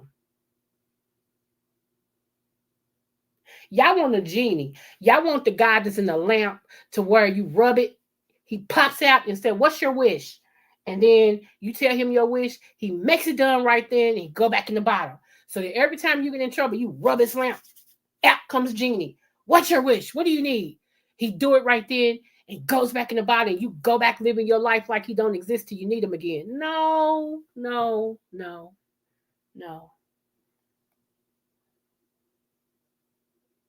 Right. That's what thank you. Yeah. People they don't like it. They don't like the truth. They don't like the truth. And I don't like you. How about that? If you don't like the truth, I don't like you. We don't live a lie. We just do not live a lie. Case in point, I told you, I tell my business. I don't care. That's why when people try to get me with, how you going to get me with my own tea? I told that. And I'm supposed to feel some type of way. If I was going to feel some type of way, I would have never told it. I'm an open book, okay? I'm one of them people that you don't like because they really tell their business and don't care what you think, okay? And I really don't. I care less than less, okay?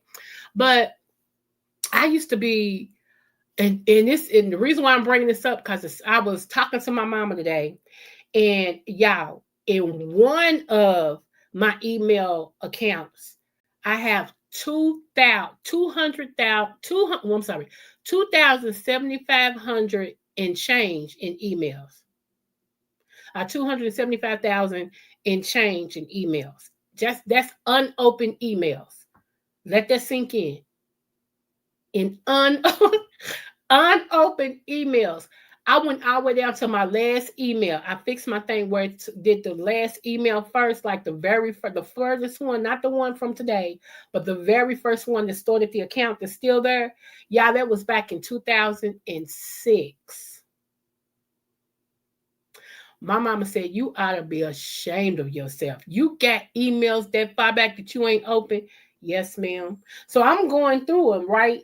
And I'm like, well, since I'm talking to you and I ain't doing that, I'm going to start deleting some of them. So I was deleting 500 at a time, blah, blah, blah. And one popped up.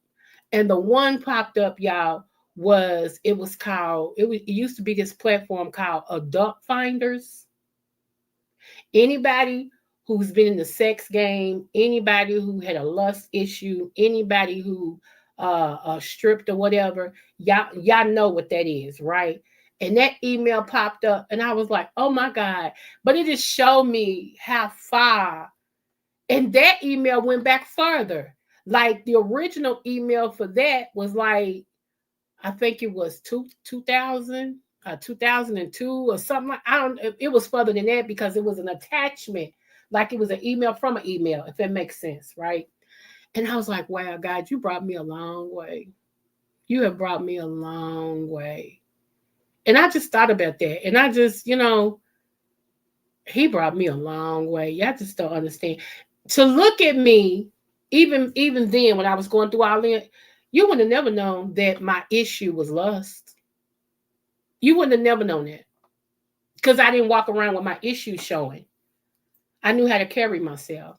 I was still business minded. I still took care of my kids. I still laughed and had fun like I normally do. But then there was that other dark side of me that had a lust issue, a very bad lust issue. So I tell people what I've been through because it could be somebody listening to me that's been through that and that's going through it and don't know how to come away from it. Just don't know how to come out of it. Don't have no, believable hero that they can look to and be like, this person been through this. And if they can come out, I can come out. So that's why I tell my story out there. Different stories. I got a whole bunch of them. If I thought y'all could really tell, that's why I can't wait till I get my memberships only. Because in my memberships only, I'm going to tell y'all some stuff. I'm going to be straight up no chaser. We ain't going to sugarcoat. We ain't going to hold nothing back. We ain't going to do none of that. I'm going to tell y'all some stuff.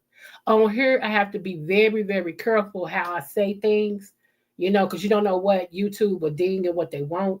But when, hey, we're going to get to the real nitty gritty. Because I know how it feels to be bound. I know how it feels to want to be free. And nothing you do helps you get past that level. Like that's what I told y'all. I done been a dope man's girl, Hey, I done did it all.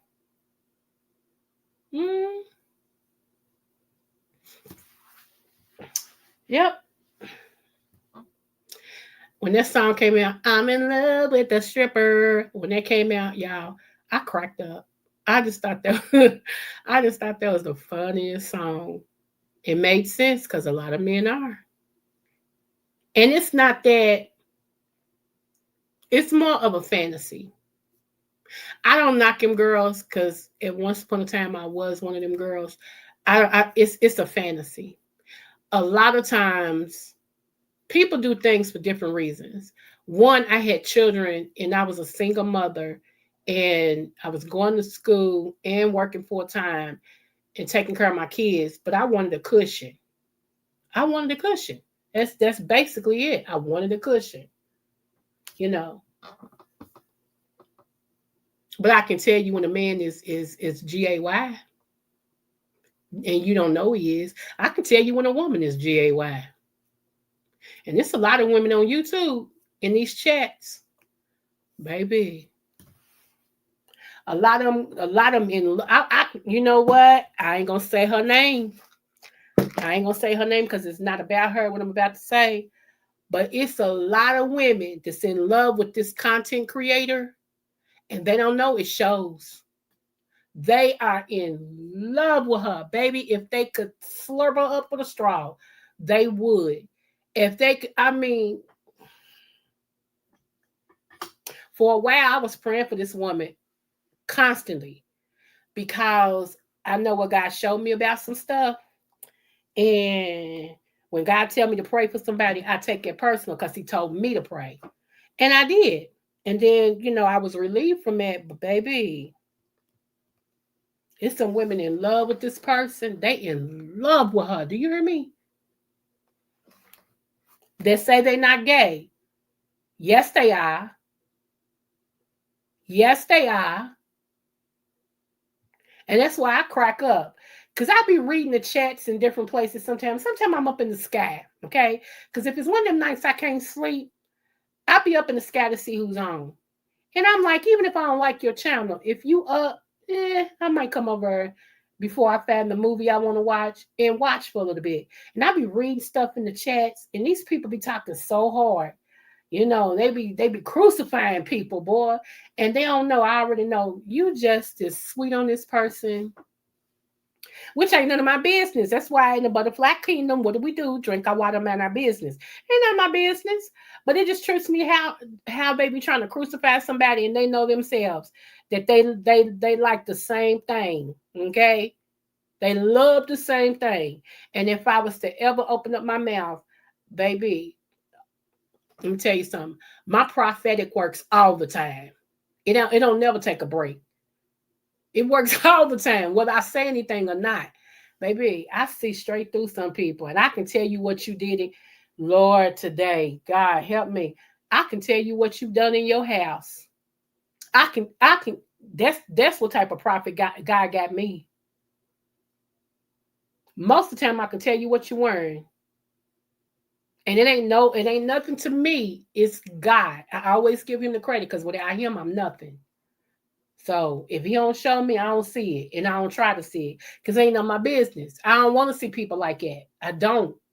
But some people I see straight through you. It's like, y'all do that in your house? And be cracking up. Okay, Kim, girl. Yes, JB, a lesbianism sister. Yes, sir. But I'm going to go on and say it. I'm going to say it. I'm going to say it because it's bothering me now. See, I should have shut up. That's what I get. Okay. Y'all know who my vlog mother is. Okay. Y'all know my vlog mother, right? So there are women that is in love with her. They in love.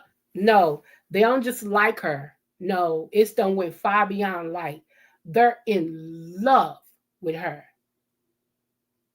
And it's weird. It's weird. She don't pay attention to it. I think she knows it too, but she don't really pay attention to it like that. It's just my business. Hey, that's just who I am. When God magnifies something to me, he wants me to pay attention to it. And so I do, But I know when I was over there all the time, baby, that's all you felt was just, you felt it. You felt it in the chat. Now, did I say everybody? Absolutely not. They in love with her. They are, baby. They in love with her. It's funny though. It's funny. Right. Oh my gosh, you just said it. Watch how they write. Oh my goodness. Come on now. Come on. It's some women that be in Lemon's chat. And that's for those of you all that watch me that don't know nothing about this person. And it's a whole bunch of y'all. Thank you, Jesus. He's in a sector called the beefing sector. Okay. And he's a content creator. He comes on in the middle of the night, stay on about 8 hours a night, 8 to 10. He's really, giving it the old college try because I ain't got 8 to 10 for you. I'm sorry. But it's some women to be in his chat. Oh my God, today. Where's D Him when I need him? My God, today. Oh my gosh. Baby. Some of them women, they don't want no thong. They don't want no third legging. Begging for the third legging. They don't want no third legging, honey. They want that cush. They want that V. Baby. Mm. And it's okay. If that's what you like, it's okay. But the problem is, these people I'm talking about act like they don't like it and they don't want it, and they crucify people who do. That's what I don't like, because if that's what you like and that's who you are, I was always, grew up with my granddaddy to say, take your shade down. If that ain't who you are, take your shade down. Stop acting like, you know, yeah, because you're showing. Your slip is showing, boo. You know.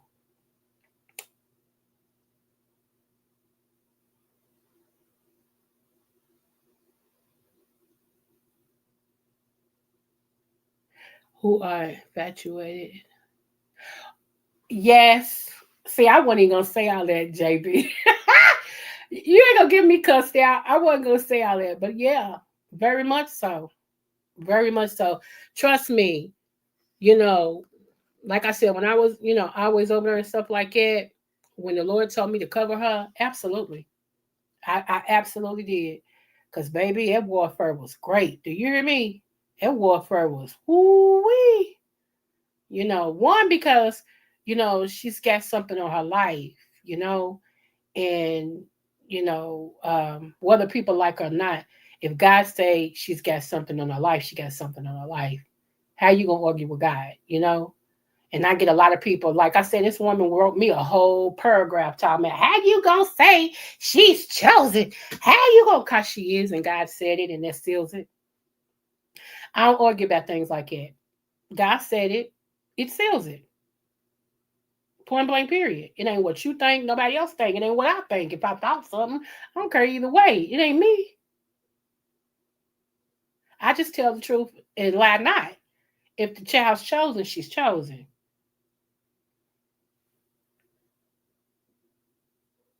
Right.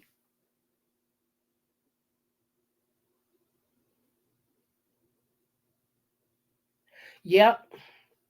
Yep. Yeah.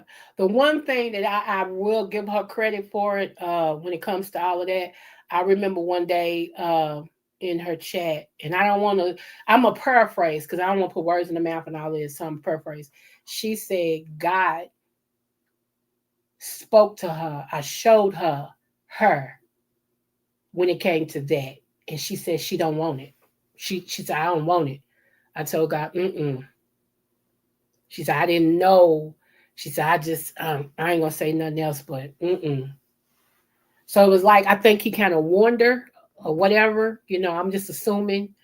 But I thought that was the most realest thing I had ever heard her say like that, is because you know how much naked and unashamed you got to be to say that in the midst of your people, the same people who's in love with you.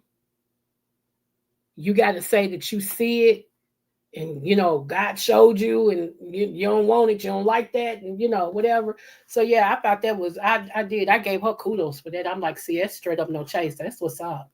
That is what's up, and everything. So yeah, you know like I tell people, that's why, to be honest, a whole lot of people, and I'm gonna get out for her because this is not about her, but to be honest, like I said, a whole lot of people don't like her because of who she is, and whatever she is, it makes others do what they do. Okay, it like draws to other people, and a lot of content creators didn't like her because of all the cash apps that she used to get, super chats, cash app, all of that.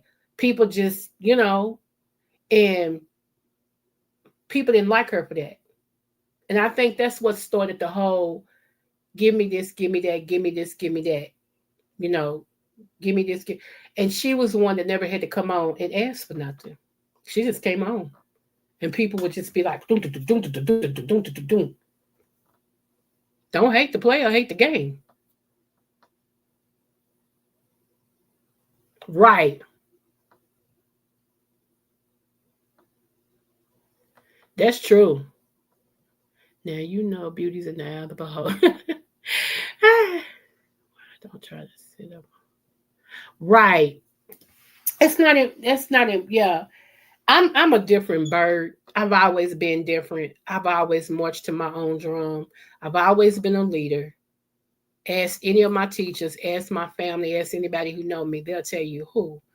Everybody might be going right, but if she don't go right, she gonna go left. I've always been that way. And I didn't know how much I was gonna embrace that as I got older, but I love it. And yeah, I don't have to do what everybody else is doing. You tell me, well, you know, such is doing this, and I'm like, good for them. What you telling me for? I'm still gonna do me. I'm gonna always do me. Doing me has worked for me, and what hasn't, I've changed, and it still worked for me. It's how we do it, you know. And people think I be tripping when I say one or none. I'm still here, you know, because numbers mean a lot to people. Numbers. That's all I heard. Numbers. Mean a lot to people. But when you're secure in who you are and your life is fulfilled off of here, the numbers don't kind of mean too much because you know, numbers is not really showing what you needed to show. Like, okay, outside of here, I told you I'm a preacher. I preach. Okay, I preach. That's what I do.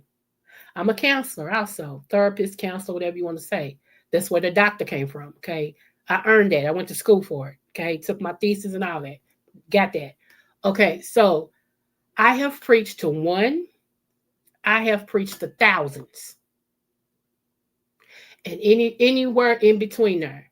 So coming on here, being upset about numbers, huh? It don't make sense. I sing. I have sung to 10. I have sung to thousands. Coming on here singing and ain't nobody here for two or three. I take care of my two or three as if they 3,000. That's what you learn when you preach the gospel. It's not about numbers. Okay. It's about the word. And even if you got one in that seat, it might be the word for that one. You preach to that one as if it's 1,000. And even with a whole stadium, a whole church filled with people, you may not reach nothing but 10. Everybody else will be hung up on your delivery. You may not, nothing but 10 may get what you're saying. And you got to know that those 10 is the ones that God meant to reach and be okay with that. I learned that a long time ago. Long time ago. I told y'all, I've been preaching for 27 years.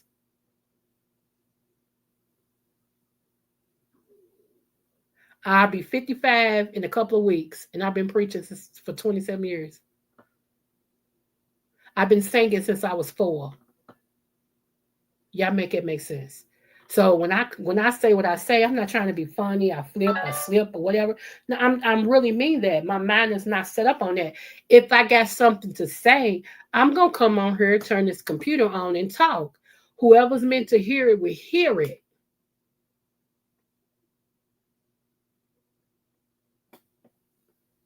Let them think. To you, baby. I don't know what hey, preach on, JB. What you saying? Come on, let me highlight that. What you saying? I don't look like what I've been through. Come on. And still blessed. I have favor. I keep telling you I'm God's favorite daughter. People think I'm playing. Yes, and that's all you need to know. Come on. And that's why I don't get into cliques. I don't care if you don't like that person. That has nothing to do with me as long as they have treated me right and I am. Come on. I know that's right. I know that's right. I just try to treat everybody with respect.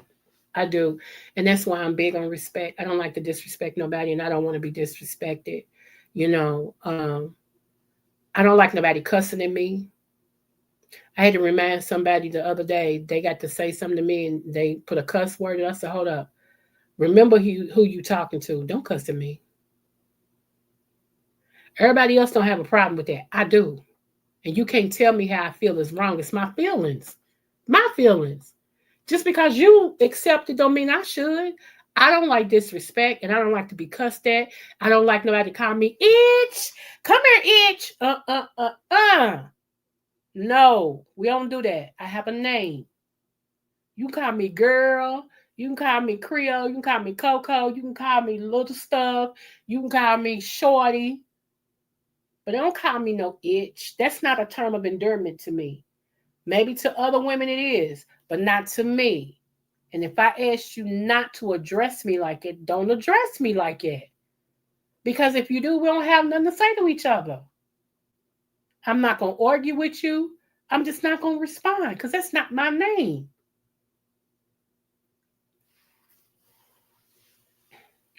But I tell people all the time, I'm not hidden, but let me not. Come on. I know that's right. You know what? Let me tell you something. I told my mom, this was about 2 months ago. I was like, I don't have no gray hair yet. I'm grateful for that. I said, I'm so grateful for that. And I said something else. I said, but the texture of my color or whatever I was saying is changing. Okay. And everything I said, I said, it's changing. My skin is staying oily. Something I said, don't get me wrong. I still love me. I said, well, my skin is staying oily now, And my mama said, okay. And I was like, she's like, no, honey, that's battle scars. Whatever you going through, even if you had gray hair. And she said, you done been through something and lived to tell the story. So embrace it all. And when she said it like that, I received that. I received that. I really did. So now it's like, okay, and you know. So yeah. Yeah. So that's why I said people, if they only knew my story, baby. That's why I give God so much glory. And I ain't gonna shout out, because I happy y'all get mad when I start talking about God. I don't care. But and that's why I say if you only knew my story for real, if you really only knew my story, you would be like, girl, I don't know how you in your right man. I don't know how you are sitting here in your right man talking to us. And then you went to school and got a doctorate. You should have been crazy. You should for real, And this is a trigger warning. Let me give y'all that right now for some of y'all. Just like it's one thing. Okay, let me answer this question. I almost forgot. Let me answer this question. Yes, I have been in a relationship with a female. Yes, I have. Only one person know who she is, and that's 300. I shared a picture with 300 on who she was. Okay. We are friends. She's married to a man. I was married to a man. But long before they came along, me and her was in a relationship together. Okay. She was one of my best friends. I didn't know that she felt that way about me until she revealed it. Okay. So, yes, I was in a relationship once upon a time with a female. How I was open to that, and this is the part that you want to know. How I got open to that. This is not everybody's story, but it is mine. Out of all the incest and uh, uh, grapes and all that other stuff that went on with me, two of them was females, and they were family members. Okay, two of them. So I was open to that through those two female cousins. One of them is dead now. The other one's still living. She's married to a man, believe it or not. That's so funny. But whatever. Okay. Stay focused, Creole. Okay. Um, so yeah, that's how I became open to that. Okay.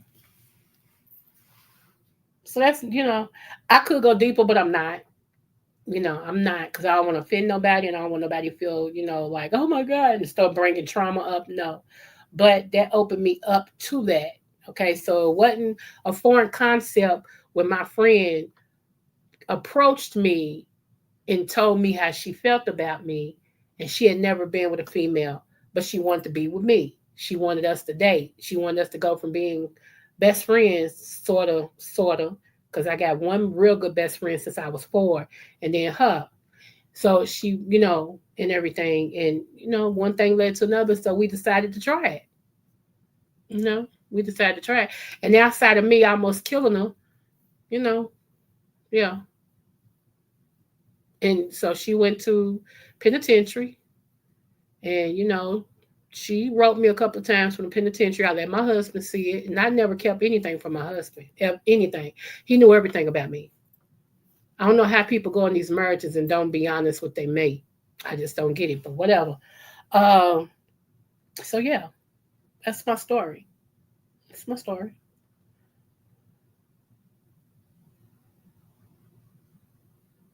Come on.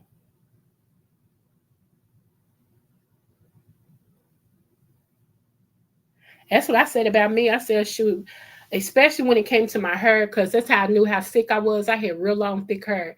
And all of a sudden, one day I was brushing my hair. I was sitting in my vanity and I was brushing in my hair, and it was, clumps and clumps and clumps was coming out. And I started screaming, saying, baby, look. And he's like, oh my God. My hair just shedded, just boom, boom. It was falling everywhere. You talking about, I never forget that feeling. I never forget that feeling. And it's sort of growing back, but I always say I look like a Dalmatian at the head. Spot here, no spot there, spot here, no spot there. And then my spots is covered up. But you can tell the difference. That's not funny. Let me stop laughing. But that's not funny. But yeah, let me see.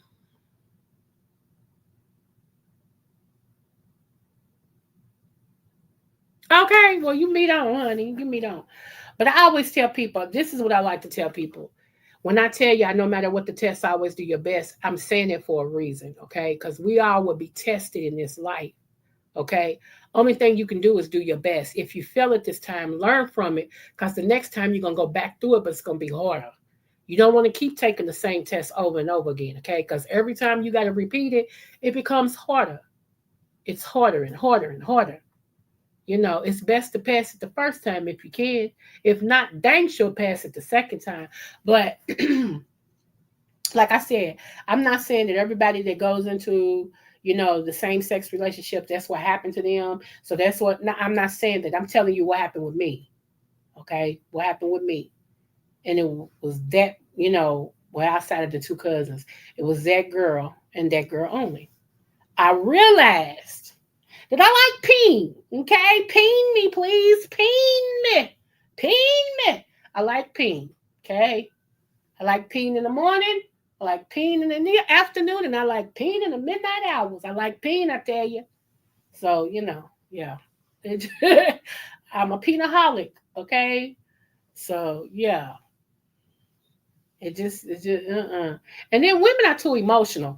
That drove me crazy. Oh my God. Women are too, and it helped me not to be that. We are some emotional creatures. Oh my goodness. And then I hate this. What's wrong? Nothing. So you sitting over here pouting, ain't said 2 words, and nothing's wrong. No. See, I told you I think like a dude. Seriously. I'm gonna ask you one time, what's wrong? Nothing. Okay. Woo, let me go eat. I don't have time for all that. And I think that's why this dude was interested in me. He didn't know how to take me because I'm going to tell you what's wrong. We ain't going to beat around the bush. I'm going to tell you what's wrong. Okay. I'm going to let you know. And this other guy was like, you know how refreshing it is? Because women don't never come out and say what they mean. They always beat around the bush. You know how refreshing it? I hate that. Oh, that bothers me. Even when I see it on the movie and the man be like, baby, what's wrong? Nothing. Go away, John. And you know what? I turns the movie. I can't stand it. I can't stand it. I be like, just tell him what's wrong. Ugh. In my Just Kimmy's voice, Miss Dang. Oh, it bothers me. The closer you get to a victory, the harder and more frequent the I know that's right. Self-care, self-worth, self-awareness, your best friends. Yes, sir. Yes, sir. You are absolutely right. You're absolutely right. But yeah, you just gotta love, a lot of people have to learn how to love themselves, and we're still yet overcoming. And as long as you're still yet overcoming, that's fine. I always give this free advice, okay? I don't charge for this, okay? But free advice, get you a notebook that's just your notebook, okay? And everything where you write your thoughts down, what you've been through, today. Note it on each day. At the end of the day, say, just sum it up to what you went through, and then within 7 days, go back and read a week ago where you were. Are you any better? Are you still standing still? Are you worse? That way you can chart your mental and emotional states, because those are very important. You know, oh, dad, 2 weeks ago on this day, I was crying and sad and thinking about Auntie Bubble and all this and stuff. Now today, so that's free therapy. That's free therapy. And a lot of us need to do that. You know, you may not be into false nails, and that's fine. But I feel like at least go get you a manicure once a month. Go get you a manicure. You'll feel better. Go and let them do your nails. Like they'll massage, they'll put oil on them, they'll rub your hands, and oh, it feels so good, honey. Pamper yourself. Go get, let them just, because like my nails are super long now. I'm gonna take a picture of my nails. My nails are super long. They my nails. I don't have nothing on them. Not no hardening, no nothing. They just my nails. That's because my inner man, my gut, when your gut health is off and when your blood level is low, your nails break. You can't grow them because your iron has to be to a certain level. Your cells got to be a certain level. Your gut health has to be up. Like everything plays a part. Okay. Some things take longer to grow back than others. All right. So don't beat yourself up. If you know you're doing what you need to do to get healthy, it's going to take time. Give yourself some grace. Because I have learned to give me grace. I gave her back grace with me. So me and Grace had a meeting one day. I said, Grace. She said, what, girl? I said, I'm going to have you. Because I've been loaning you out to everybody else and never took you for myself. Grace, I need you. Grace said, I'm here for you. So I started talking to Grace. I started giving me grace. And ever since I've been giving me grace, I've been good. I told y'all, I'm more harder on me than anybody could ever be. That is a downfall. Every time I got a job interview and they asked me, what's the one thing about you that you would say is a negative? And the first thing I would tell them is I'm harder on me than you and anybody else could ever be, because I'm such a perfectionist. Okay, I am. You need to write a post about giving yourself and others grace tomorrow. Grace is the word of the week. I will. Since you said it, I will. I really will. Thank you for suggesting that. I will. But yeah, y'all, and love yourself. If you've never felt love from your parents, it's up to you, if you are 21 and over, to find out what love is. Go to Chat PT, whatever the thing is called, Chat, whatever. You can go to Google. You can go to the Bible. Write down a definition of love that speaks to you and hold on to it until you really start to have the attributes of loving oneself. Let me tell y'all, it wasn't easy becoming who I am now.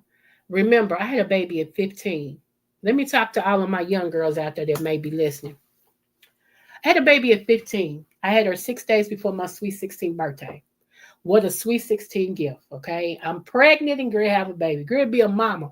Don't know how to be a teenager right yet, but now I got to be responsible for another human being.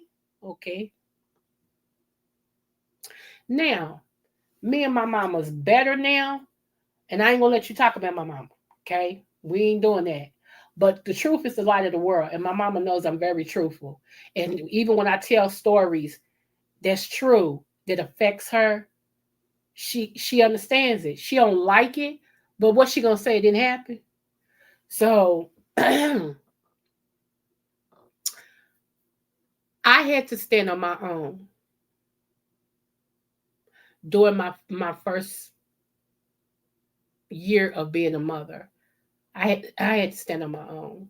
There was a lot of things that I had to work out, okay, because of what had been done to me. See, remember, I told y'all I had everybody touching on me, molestation, rape, all of that. Had everybody touching on me, just about. Okay, that's what it seemed like. It seemed like I was the smorgasbord. So now I'm pregnant. Now at that time, I'm gonna be honest with y'all. I didn't know if it was my cousins or my boyfriends. Now let that sink in. When I had her and looked at her, I knew it was my boyfriends. We also had a DNA test done, a paternity test, and it came out 99.9% my boyfriends, okay? Because remember, at that same time, my cousin would have all the access that he wanted with me. Nobody stopped him. So you understand my mind at that time? And I'm still going to school. I'm still having to keep my grades up. I'm still doing all the things. And I'm pregnant and being molested and being raped by different members at different times. And I'm going to have a baby. And I got a boyfriend.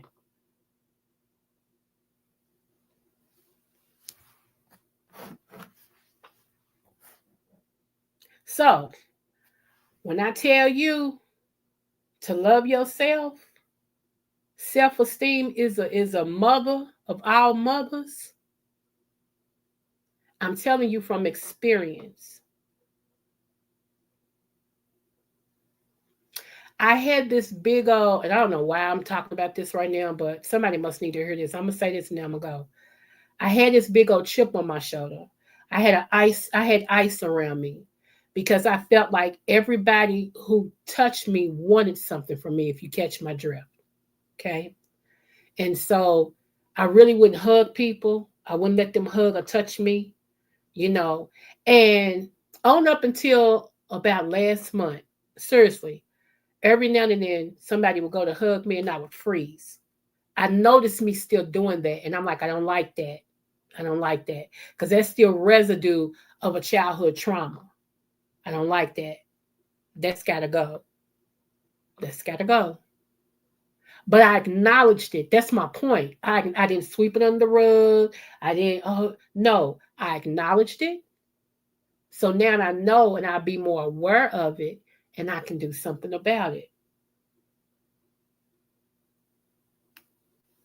So, yeah.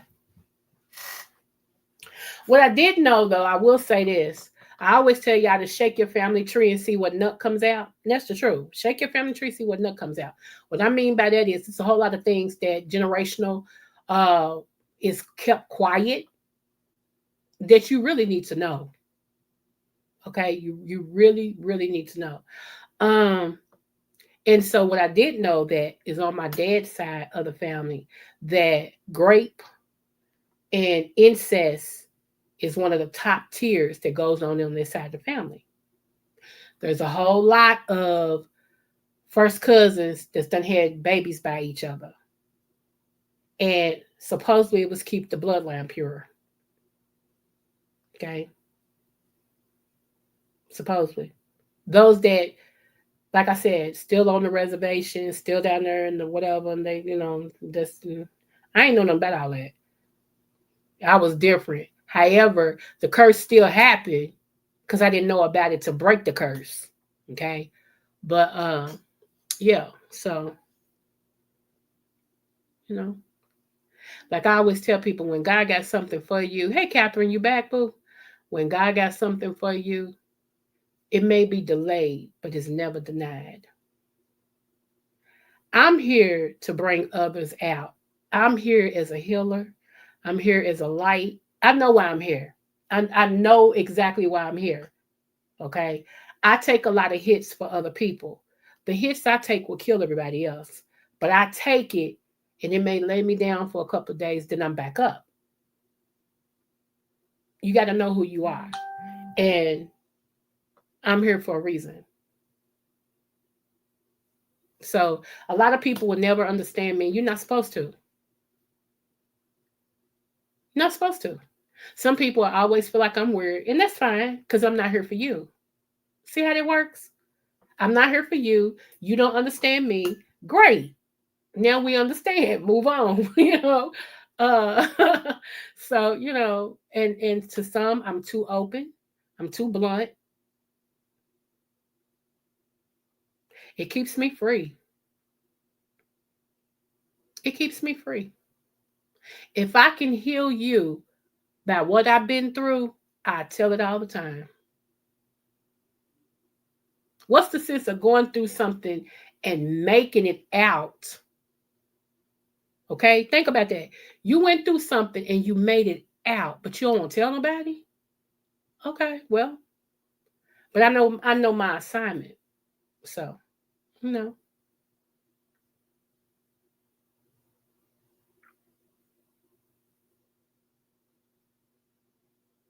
I know they was Ken. Yeah, I've been knowing that. I did a live on that too. I did a live on them and them having reptilian blood and Luciferian connections. I might redo that because that's so far down. I got over 2,000 videos, so ain't no telling where that video is.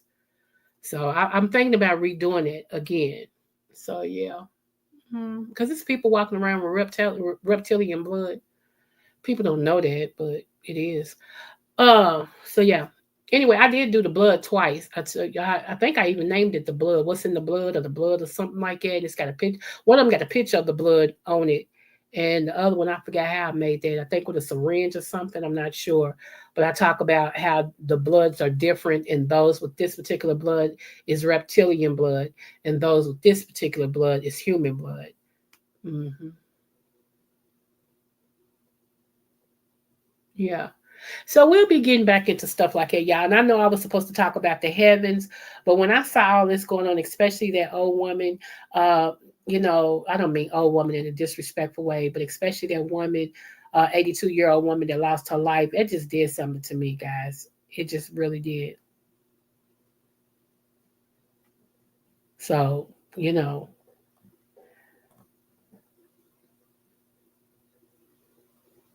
I know this guy. But anyway, uh, let me see what else was I gonna say real quick. Yeah, we have been over here over 2 hours. Lord have mercy, my life is getting longer and longer. I'm trying to cut them down though, but I enjoy y'all. I do. I be enjoying y'all. Good thing that tomorrow is Saturday. You know, like I said, I gotta go with my mother in the morning. We're gonna take care of some things. She don't know she gonna buy me some breakfast, which 9 times out of 10 she gonna ask me anyway. You want some breakfast? Mm-hmm. Sure do. I sure do, ma'am, and do. So, but yeah, we're going in the morning, and then also your boy is here. It's gay parade time here in Kentucky. But what is his name? Duran something. I shared a song with y'all. He's here for the free concert on Boystown Road out on Boystown. And I want to go out there so bad and hear him sing, but don't nobody know what time the concert gonna start, and everything. And yeah. Yes. Yes, him. Oh, I love his voice. Oh my gosh. Outside of not playing the guitar, he reminds me of a Prince. Outside of him not playing the guitar, he reminds me of a Prince. Because he can go deep, he can go bass, and go all the way up to soprano. That's what Prince used to do. Prince could go bass all the way up to soprano. I mean, they sound good doing it too. You know, he does. I've never seen him play an instrument, but I know yeah, he's all right. I like his songs, honey, and I want to go so bad. And what's so funny, I got a daughter who's in Jay Wilson's term, same gender loving. She ain't even told. She probably don't know. She don't keep up with none of that. I don't know. I asked her, "How you gay and you don't keep up with none of the gay stuff?" And she started laughing. I'm like, I don't understand that, but she might not even know what's going on Bardstown. My sister ain't mentioning it. Her and her wife usually they mention where they gonna go, but they ain't mentioning it. So if I go, I'll be on my own. But I want to hear him sing. I really do.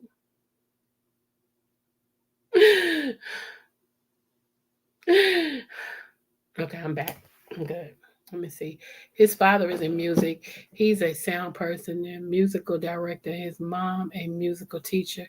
Oh, okay.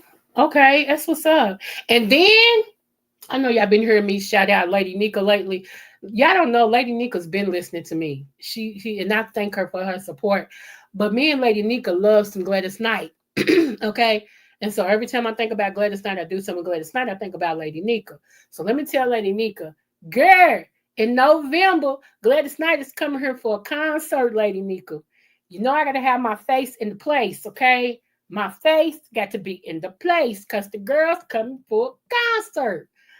Whew, okay, I got that out, y'all. I feel better. I feel that. Somebody tell Lady Nika just in case she didn't hear it, because it is late. But yeah, honey, Gladys Knight will be here in November for a concert. Yes, ma'am. Yes, ma'am. And I want to go so bad. And then my baby, my favorite rapper, MC Light, will be here next week. Oh, all the things, all the things. Okay. I love me some MC Light. That is my favorite rapper outside of your girl who went to penitentiary. She was married to Papoose. How can I not remember this child's name? It was just on the tip of my tongue again. Yeah, my ADD is acting up. I'm sorry. What's her name? She was married to Papoose, y'all. They got a child. Remy Ma. Come on. Remy Ma reminded me of my old self, y'all. I promise you, I was just like Remy. I would not argue. I would fight. One minute you be saying something to me, the next minute they be like, get her. That's exactly, I promise you that's how I used to be. I used to tell people, hey, watch what you're saying to me. And next thing you know, I'd be fighting. So when I heard, you know what, thank you, Lord. I'm telling you, thank you, God. Thank you, God, for the change. Now I can laugh at stuff and keep it moving. I can laugh at something and keep it moving. Thank you, Lord, for the change.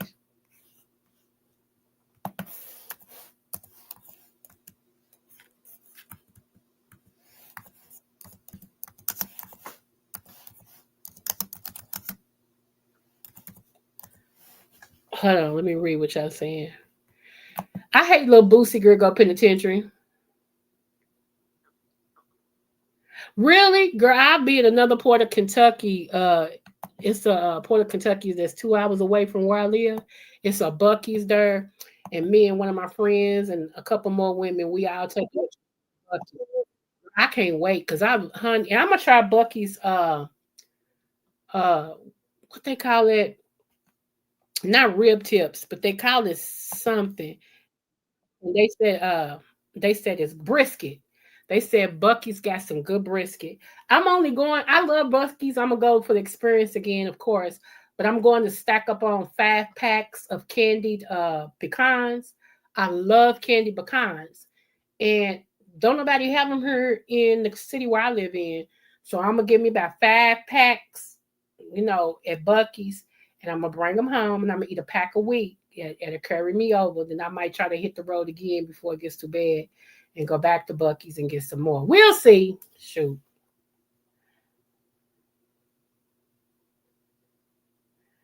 You are still cooking. What time is it where you are, JB?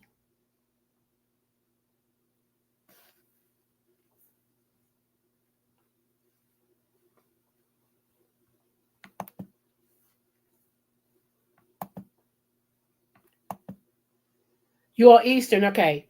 You cooking at 12:30. I ain't even gonna say it because I promise you, when me and my late husband used to go out to the clubs, baby, we both would be like, we don't feel like going nowhere because places be closed. He's like, babe, we got some chicken at home and I'll cut some potatoes up and make some wedges. Would you fry the chicken? If you fry the chicken, I do the wedges. I'm like, okay, we be told, y'all. I can't drink. Can I tell y'all that? I can't drink. I never professed to drink it. I cannot drink. Seriously. Like 3 sips of a cooler get me toast. You would think I had the whole bottle. 2 good sips of wine put me on my back. Okay, so I cannot drink. So imagine me trying to drink. Now, my drink of choice when I went to the club was called a screaming orgasm. And the screaming orgasm used to come in a glass that was 30 ounces. It's real tall. It was a tall glass, okay? And they had to put 2 straws in it so you can get it all the way there. Baby, when they used to see me come through the club with that drink, everybody said, oh, look what she got. What she got? What she got? And they used to come over and ask me, what is that? What is that? I'm like, it's called a screaming orgasm. Okay, baby, I want it's called a screaming orgasm. You know, baby, when I tell you, I just be on a natural high, y'all. I'm fun. I'm fun to be around and I'm fun. Trust me. You will never have a bad moment or a dry moment being around me. You just won't. Because I'm just I'm on a natural high. So, but baby, I cannot drink worth nothing in the world. I've tried. I told y'all, I drunk some VSOP, Jerk VSOP with the gold label. And I had that mixed with some tea. And we went swimming and I was up under the shower stripping. I had my swimming suit up under it, but they had some music playing and that music made me remember. And I was up under the shower, I started stripping and I had like 7 men sitting dead in front of me with they hands on the pool and their head on top of their hands looking dead at me. And my friend is the one that came over and got me. I was toe up. I mean, toe up. They was like, don't you get in there water. And somebody said, no, let her get right here in this water. That'll sober her up. She's drunk. Yeah, I was drunker than a drunk. Okay. I mean, I was drunk. I was lit. You could have set me on fire if you had struck a match. That's how lit I was. When I was younger, me and my friends used to buy a half a pint of Seagrams gin with the bumpy on it. We used to call it bumpy face gin. We used to, on Saturdays, we would get that and we all split it up with a little ginger ale and do what we was going to do. We'd be told, y'all. We'd be told. It don't take much for me. Seriously. I used to, me and a couple of my white friends, when I went over one of my white friends' house, her husband said, you want some? I said, what is that? Because I noticed he had a shot glass, but it had 3 different things in the shot glass. He said it's called a rattlesnake. I'm like, huh? He said, yeah, you got to down it though. You can't sip it. You got to down it. And my friend told her husband, she don't drink. I said, I want to try it. Y'all, that rattlesnake threw me on my butt. I mean, just one threw me on. Do y'all hear me?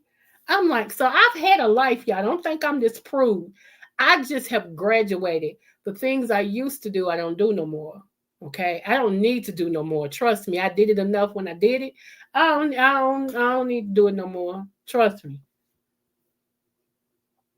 That brown would do you. Girl, look, here in Kentucky, we got the bourbon trail because most of your bourbon is made here in Kentucky. Matter of fact, right in my city, okay?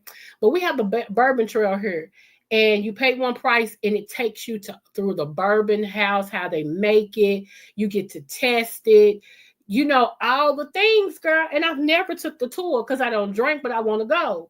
And so this girl was telling me today, she said, you need to go because they'll teach you how to drink bourbon. And I said, I don't need them to teach me how to drink. I need them just to let me get the experience without having to drink anything. You know, so yeah. Oh, wait a minute. Okay. Cisco, and I put this in my book so I could tell y'all this.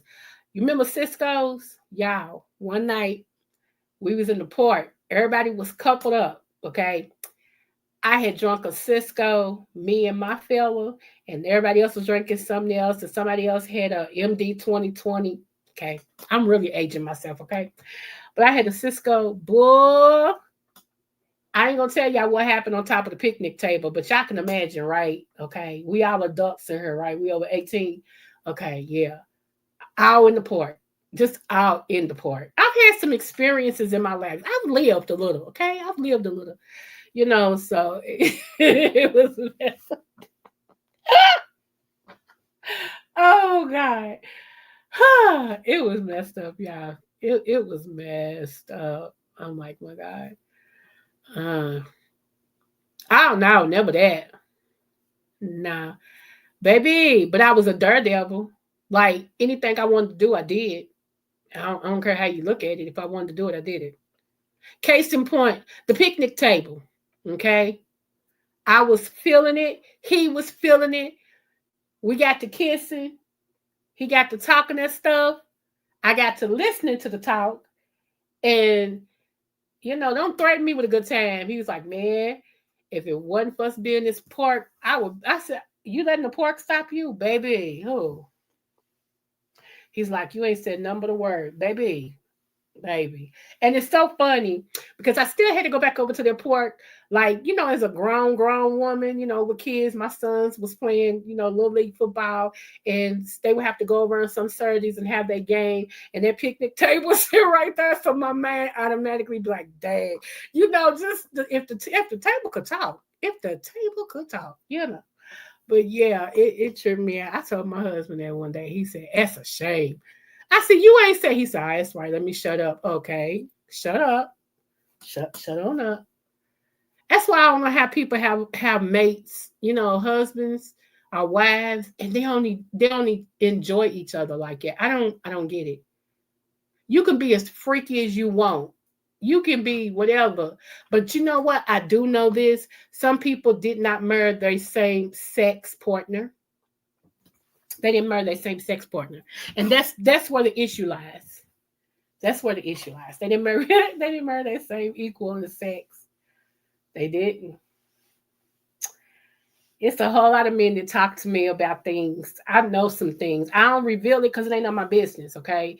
And people trust me with their secrets. So what I look like, But I will say this, it's a whole lot of unsatisfied men.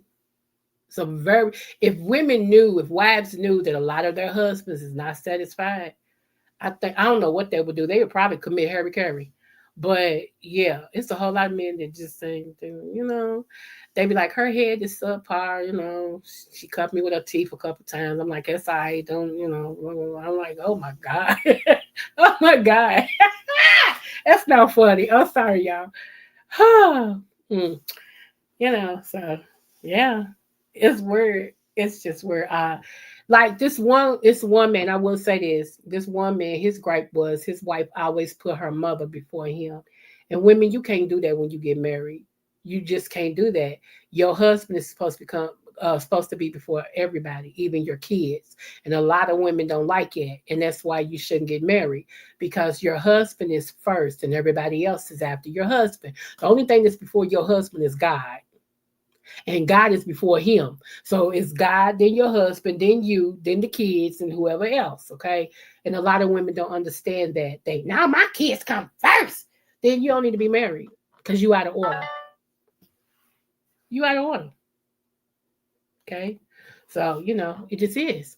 So, but yeah, a lot of men, like, ain't nowhere in the, man, JB, I used to take females on missions to teach them about sex. I used to take them to the X-rated shop. I had one that I used to take people to so much they knew me. And two of the boyfriends of two of the women, when they saw me, they pointed at me and said, is that the one? And, the ladies was like, yeah. They said, man, thank you. Man, you too, thank you. Whatever you doing, man, thank you. Real talk. Because these women were so just missionary and so, oh, that's not ladylike. Oh, I can't. Shut up. But anyway, it's a whole. Me and my friend Anthony McNeil, we have done adult conversations on his channel several times. Y'all can go over and look at it. It's called The Real Life with Anthony and Apollo McNeil. He changed the name. The Real Life with Anthony and Apollo McNeil. If he still got his lives up, me and him done what is called adult lives, where we've talked about things that only adults should be doing, uh, and things like that. It was very interesting. People enjoyed those. We was trying to do it once a month and everything. His work schedule kicked in. I got busy. Things happened. So, hopefully when he gets settled or whatever, we can start back doing those once a month because they were good. People love those. People love those. And then he introduced me to Heart's Desire. Shout out to Heart's Desire. They have a channel on YouTube and they sell adult toys for men and women and everything. And Tony Macaroni is what he calls Tony Macaroni. He has came on my panel before. Matter of fact, was it twice? I know at least once. And he's talked about some things and showed some things and everything. So, like I said, don't put me in one box because I talk about everything. Everything that deals with us, I talk about. Everything that deals with us, I teach on. From the rooter to the tutor, okay? Herbs, everything. Biblical, stocks, money, whatever. Everything that deals with us, the total person, that's what I talk about. Let me see. That brown. That's why I stopped drinking that brown. Used to have me. That clear, that Seagrams or that Everclear, they had me fighting. That clear do me. I can't do champagne. Only time I drink a glass of champagne, it's got to be mixed with that orange juice. And I only do that. We do it on Christmas because we have a Christmas brunch, and all the adults get a glass. Like they pass all the adults, we get a glass. Or if we don't have our get together for Christmas, we do our get together for January 1 as a celebration, and we all made it over, blah blah blah. So we'll all get a glass. But that's the only time. I can't just drink champagne by itself. Yuck. Yuck, yuck, yuck. And every year on my birthday, my brothers used to buy me some Moet. What's the other one they used to? I used to have like 2 bottles of Moet. And they would have to come back and get it because I didn't drink it. I just didn't care for it. So, thank you. Yes, that's his channel, y'all. It's my friend's channel. You worked at 3 adult stores? Wow. Are you in your 50s? Or are you still in your 30s? Because I'm going to ask you something. If you're in your 30s, I'm not, because you probably wouldn't know. But if you're in your 50s, you probably would. Okay, with cranberry juice. Okay. That's what's up. Now, on my birthday, every now and then, like my literal day of my birth, I usually when my husband was living, I would have a big margarita. Like we would go out and I would order me a margarita. And I would sip on that. Baby, by the 3rd sip, I'm under. My husband used to say, girl, your eyes is low. You tore up, ain't you? I would be, seriously, I cannot drink. I cannot. And I'm glad, though, because I had too many things. I had too many things going on. I had to pick a struggle, okay? I had to pick a struggle. You can't be going through all this and you're drinking. Girl, you better pick a struggle. You don't like orange juice? Oh, okay. Okay. That's another thing. People who have heart conditions, you're not supposed to drink orange juice. Okay, moving on. I know your doctor didn't tell you that, so I'm here to tell you. If you have a heart condition, do not drink orange juice. Okay. So yeah, but yeah, that was, we've done some things. I've lived a little. I've lived a little. And most of that was me finding my way. That's all. Most of it was just me finding my way, figuring out who I am outside of the trauma. I didn't want to trauma bond with people. Who am I outside of all the things that went on with me? Because I'm not that. It just happened, and everything. So yeah. Yep. That's why sometimes I laugh at people because they be like really trying to tell me off. And I just be sitting here like, child, I've been through worse than that. I've been through worse than that with my own family. You gotta do better than that. Yeah, you gotta do way better than that. My family done did all that plus. So I'm immune to this. What you doing? This is elementary. Elementary, my dear Watson. Elementary. So let me see. Why is that Creole? It affects like the enzymes that is attached to your heart. It's really a big old medical condition. Why? But I'm just trying to break it down. Um, it can affect the rhythm and different things of your heart. I always say if you do it in moderation. Don't do it every day. Don't do 2 and 3 glasses. One of the best juices you can drink is grape juice. Believe it or not, grapes is one of the best things you can eat. Grapes keep your body functioning, cleans your blood. It keeps your kidneys right. Grapes is just all that. The darker the berry, the sweeter the juice, and that's for real. The darker the berry that you get, that's the best. That's the best that you can do for your body. So just in case you can't get grapes, I always say the best grape juice, and this is to me, and this is what I've studied, is Webster's grape juice. Something about Webster's that gives you that. Mm. One of the other juices that's good for you is called uh uh I got it in my refrigerator. Uh, Cran pomegranate. There you go. Cran pomegranate. It's cranberry and pomegranate mixed together. All of that helps to flush your blood. It helps to lubricate things that need to be lubricated. It helps to pull from to make an astringent and pull that stuff out through your kidneys.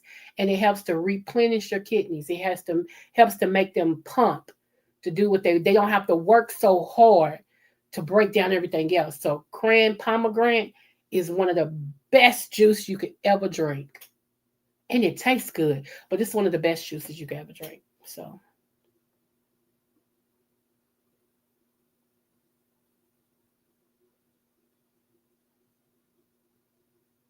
no, not because it's a diuretic. It has an enzyme in it, and one of the enzymes can affect the rhythm of your heart.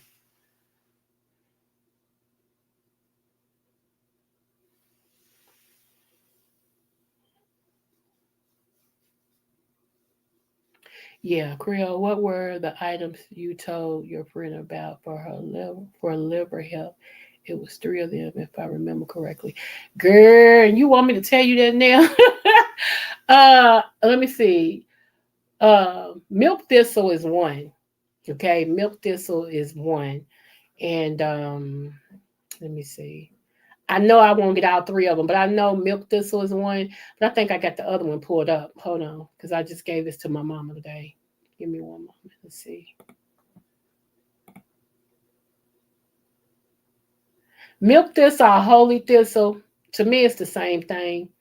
And uh,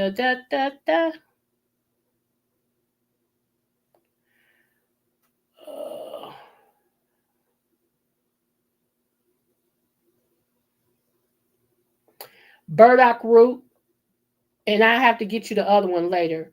But burdock root and milk thistle or holy thistle, and I'll get you the other one the next time. I'm sorry, boo. Chunka, chunka mushroom. There you go.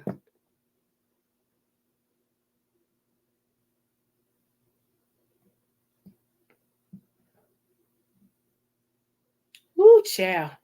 It pulled that muscle that I don't use all the time in my head. Like, which one is it?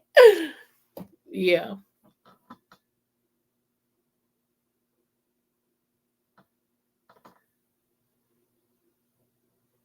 Somebody told me about cherry tart juice. I got the pills because I can't take that juice. That juice is nasty. That's why it says tart. I can't take that juice, but I did get the pure pills, and I've been taking them pills every day as well. I just started taking them about a week ago, so yeah, I take them too. If you're going to use turmeric, mix that with some black pepper because the curcumin in the pepper it mixes with the turmeric and activates the turmeric. So whenever you take turmeric, in most things that you buy for health and it has turmeric in it, you'll see black pepper. You'll see it like in fine writing. It'll also say black pepper, black pepper. The black pepper, the coumarin in the black pepper is what activates the turmeric to work. Without that, you'll just be taking turmeric, and your color of your body and stuff will start changing eventually. That's why them Indians, they got their hue to them, because they eat a lot of turmeric. But anytime you take turmeric, y'all, make sure you add black pepper. You're welcome, boo. Yeah, I already told that. Yeah. I take burdock root. I take it every other day because it's high in potassium too. And that's another thing, y'all. If you got a heart condition, you have to watch your potassium intake, because potassium messes with the rhythm of your heart. Okay. And if you take too much for your body, it can actually throw you into a heart attack.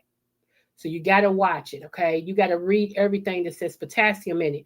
Even though potassium is great and it's good for your body, if you have a heart issue, you have to watch how much you intake of that. You can't take it like everybody else. So yeah. But yeah, potassium is very good. I'm a banana lover, y'all. Matter of fact, I had a sweet tooth. I got some banana pudding in there somebody made me. It's on and popping. As soon as I get out for here, I'm gonna go get me some banana pudding and a cup of ice, and we gonna do the thing. I'm gonna get dead in my bed. That's the thing about being single. You can get in the middle of the bed and eat some ice and lay in the middle of the bed, and you ain't gotta roll over nowhere. But I miss somebody to lay up against, y'all. And I used to thought, well, my husband used to put my leg over his. We entwined our feet together. That's how we slept. And it was so hard for me to sleep without him. Seriously. Because for years, he would either put my leg over his, or we would entwine our feet together, and that's how we would sleep. Even if we slept with our backs to each other, our feet would still be twisted into each other. We just slept like it. We both slept comfortable like it. So just imagine me looking for them feet and he ain't here. So I had to get used to that.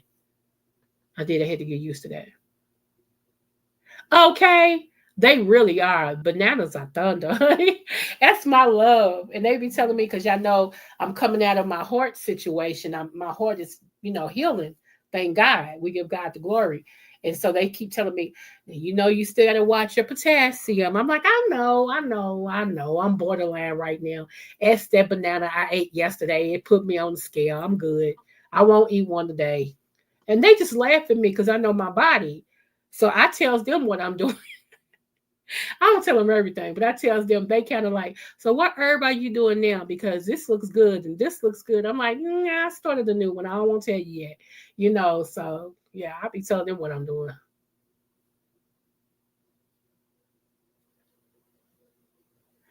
I had a heart attack in 2018. And so yeah, that's that. And then I ended up with aortic heart valve, where your valve your heart started calcification, like calcification, it started getting hard, with calcium buildup and all of that on my heart, on my valve. And so they before then, after I had my heart attack, they pronounced me with heart failure. I had, I was given the diagnosis of heart failure.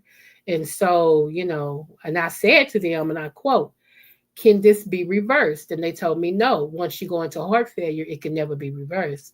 So, don't ever tell me something like it, because I'm going to prove you wrong. Okay. So my husband's like, he says, so you going to start studying, ain't you? I said, yep. And I did. And so, after I told you I pray all things. I really do. I pray all things. After I prayed, I was like, God, show me what to do. Lead me to the herb. And so I studied and found the herb that actually helps the heart function. Then I found this other herb that does all of them and reduces the calcification off of your arteries. And I start taking them and everything and stuff. So it knocked me out of it. So I no longer had heart failure, which they told me I would never be able to get rid of. They wrote in my file, no longer has heart failure. We don't know what she did, but she no longer has it. And everything. So then when they told me about the aortic valve, I was like, can this be reversed? They said, well, most of the time, no. I said, okay. So that's when I got to studying for that and found that. And When I went back to the doctor early part of this year, he said, I got good news and bad news. Which one you want first? I said, let's do the bad news. He said, well, you got gallstones. They too big, so we're going to have to remove them. I said, okay, I can figure that. What's the good news? He said, I don't need to see you for a whole year. He said, matter of fact, the echogram and the pictures that we took on your heart last year, he said, this year, the one we just took is way better than the ones last year. He said, matter of fact, you almost out of having aortic heart valve. He said, so whatever you're doing, keep it up. He said, because it was at a certain percent. He said, now it's half of that. So I don't have to see you the next year. I said, okay, cool beans. Don't ever tell me. I'm just one. A lot of people don't believe in herbs. They don't. When you tell them, look, this right here can really heal you and take you out of your distress, they don't want to hear that. They rather believe they doctors and keep taking the medication. And I don't knock it. Do you? I ain't trying to convince you. You told me you had this issue. I'm telling you what to help this issue. It's up to you to believe it and do it. If you don't want to do it, okay, fine. But I'm telling y'all, and I gave y'all this prophecy. I gave y'all this prophecy in 2022. I said, y'all, I'm telling y'all, the government going to change so much. It's going to change your medical coverage and everything. Some of the stuff that was once covered will not be covered. Y'all need to listen to me and start doing these herbs like I told you. Because what are you going to do when they cut you off your medicine? And I be daggone.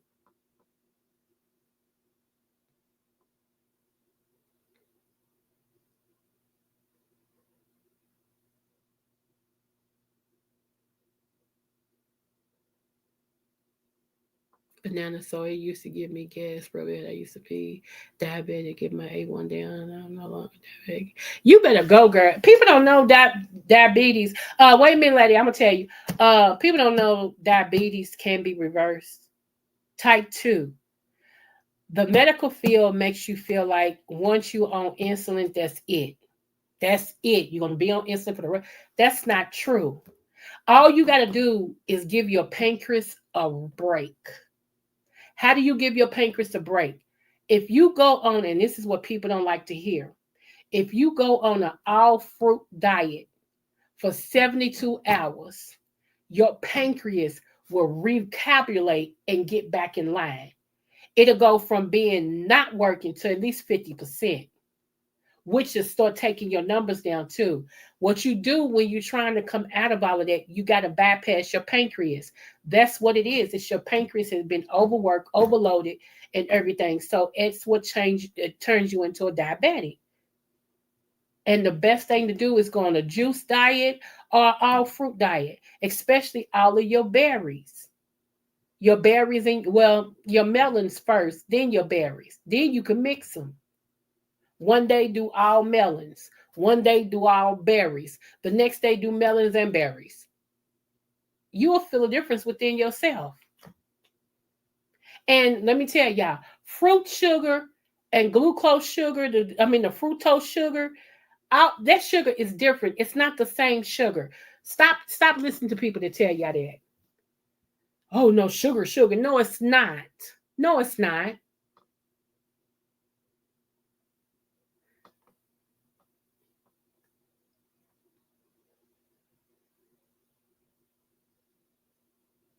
Okay, that's good, Kim, for real, baby.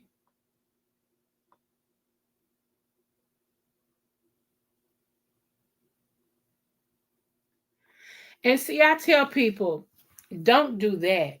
Don't do that unless you really know what you're doing. Don't do that.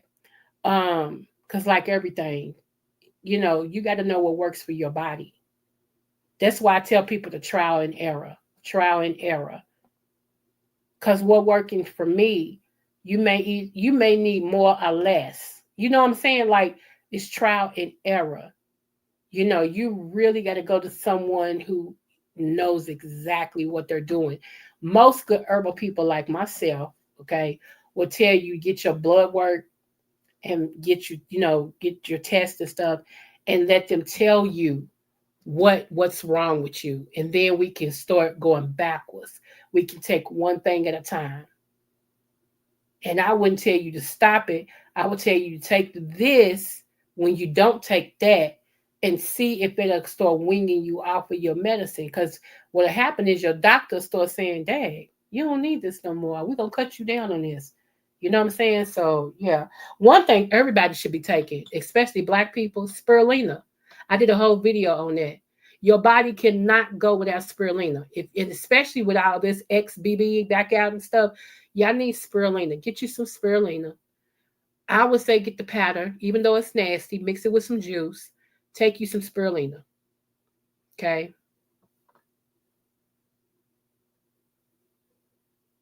You good. My son is on insulin.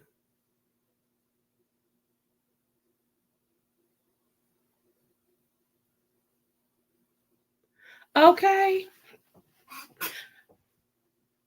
Anthony said keto too. You better than me. You know what? Like I've never did a 40-day water fast, water only fast. I have never done it. I have went almost 36 hours dry fast though. And that wasn't bad. Like I didn't try to do it. Okay, let me teach y'all something. You know how you get up on a day, you feel good, and maybe you get you something to drink, and then you get to doing your day. Okay, you like, I'm gonna eat in a minute. You get to doing your day, but you look up about, let's say, 10 o'clock at night, and you like, did I even eat today? That is what we call a supernatural fast. It's when God is calling you to do that for whatever reason, and your mind just totally blocks it out. Food. It just so don't fight those. When that happens, don't fight it. Once you realize it, if you can go, to make it a 12-hour, do it. If you can't, then go ahead and eat, But yeah, I've never did a 40-day water fast. Actually, to me, they both the same. Even though I think chlorophyll has a little bit more, it maybe has one or two more things that it does different than spirulina. But chlorophyll just reminds me of fish food. I can't get that in my mind. It just reminds me of fish food. So I do spirulina because I've tried that. I know it works. It has like 15 different things, that it helps and stuff. And yeah, so I do that. What? You lying to me. You was not 366. I seen your pitch. Well, you said high school. That's what you didn't ever answer my question. Are you in the 30s, 40s, or 50s, JB? Because I'm calling you my little brother. You might be older than me. At my highest, y'all, if y'all look back at some of my videos, it's when I started my weight loss. Really getting focused on my weight loss. I started walking, and I used to walk and talk to y'all all the time. I used to walk around the park. I used to, that's how I used to talk to y'all. Hey, y'all, I'm at her again. I done walked around twice. I'm going to walk around one more time. That was me. I was on my health journey trying to lose all the weight. And at that time, I was 308. Believe it or not, I was 308. And I got all the way down to 192 just by doing what I was doing. And I was so small that my doctors told me, no, we need you to put some more weight on. So they gave me this medicine, and now I'm stuck at 240. Okay. I'm trying to get out of the 240s. I just want to be, I told him, first I said I want to go to 200. He said, no. I said, okay, I make a deal with you. He said, I'm listening. This is my doctor. He said, I'm listening. I said, how about 222? That's halfway. He said, deal. So I'm trying to get to 222 because they won't let me go 200 or below. So they said no. And on that, I'm listening because,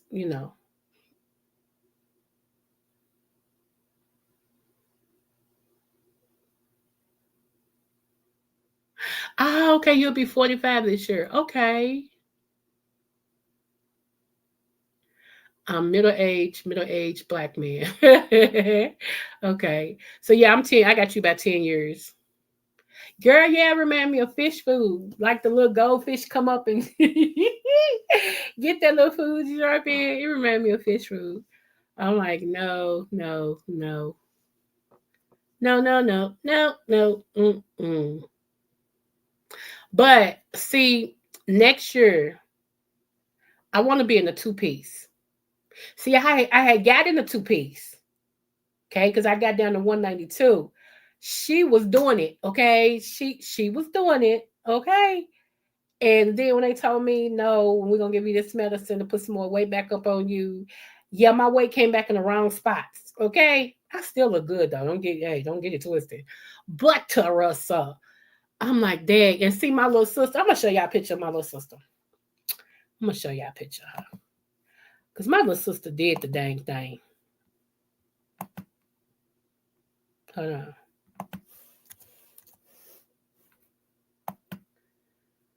I got many little sisters. She's just one. Shoot, I got many sisters.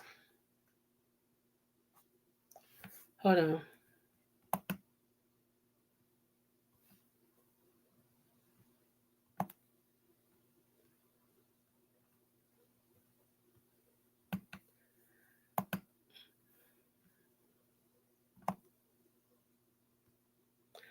She took a picture of her before and after. That's what I'm trying to find.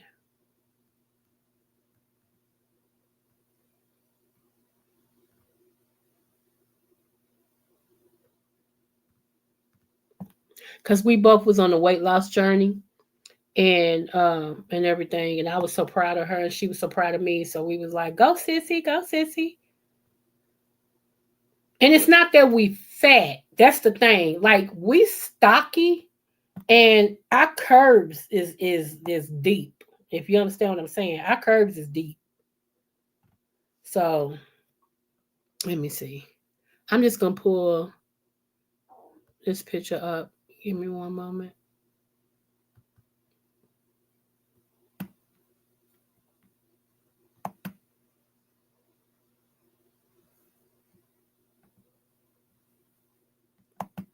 Okay, good. Okay. I'm gonna start with the first one. Here, let me pull it up real quick. Hold on.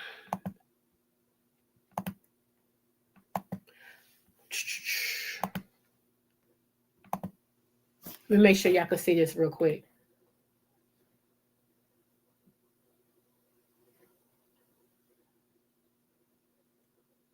Okay, this is my sissy. Okay.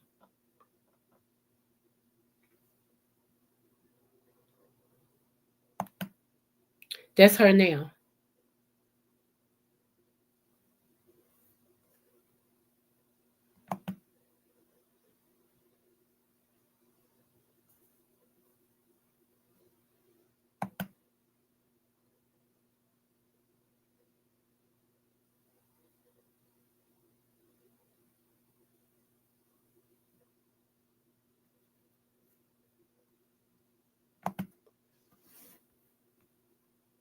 Not too bad. She did good.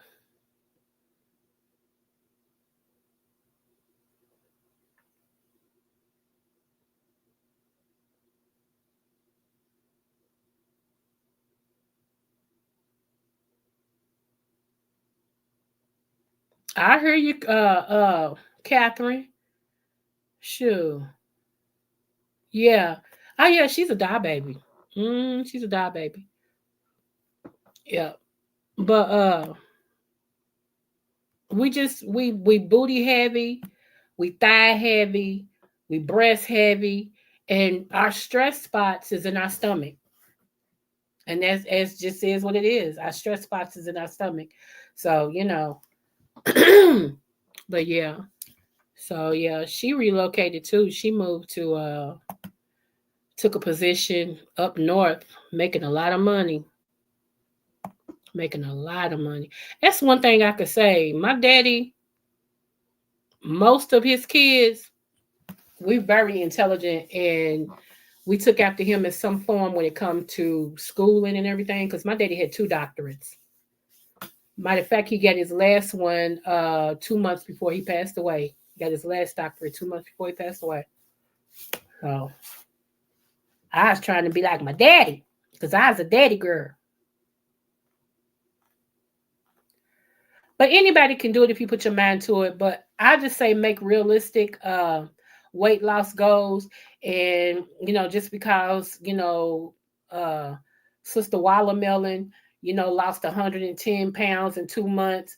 Now you mad at yourself because you ain't lose no 110 pounds in 2 months and all this. No, you go at your pace. You set your realistic goals and stand by them. Not everybody is meant to be small.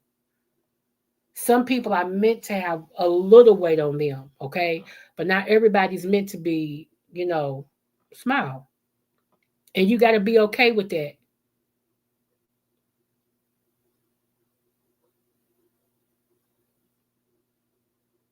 My favorite show is starting back up on the 7th, y'all. I cannot wait. It's called McGraw Avenue. This is the second season. We've been waiting, third season. We've been waiting on this season for 2 years, believe it or not. It's on Tubi. It's called McGraw Avenue. I love his name is Murder. Okay. I'm so gone off him. It's ridiculous. I mean, I'm just stuck. So when it start back, y'all might not see me as much, okay? Let me see. The ham is back. JB, what you do to the ham now? You told me to look. Look, let me explain. JB, the ham is not interested in a woman of my caliber, okay? I told you, he already got about 13 he got to pick from. And if I can't be number one, I can't be none. How many times I got to explain it to you, LeBron?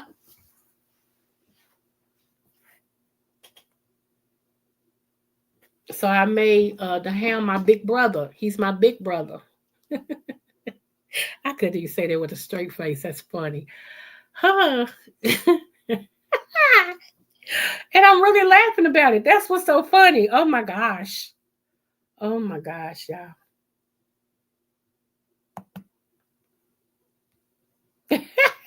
You started it. You always starting something. The ham can't come over here and kick off his shoes and light up his cigar, man. You be bothering him. I know. He said I didn't say any of these. I know. I know.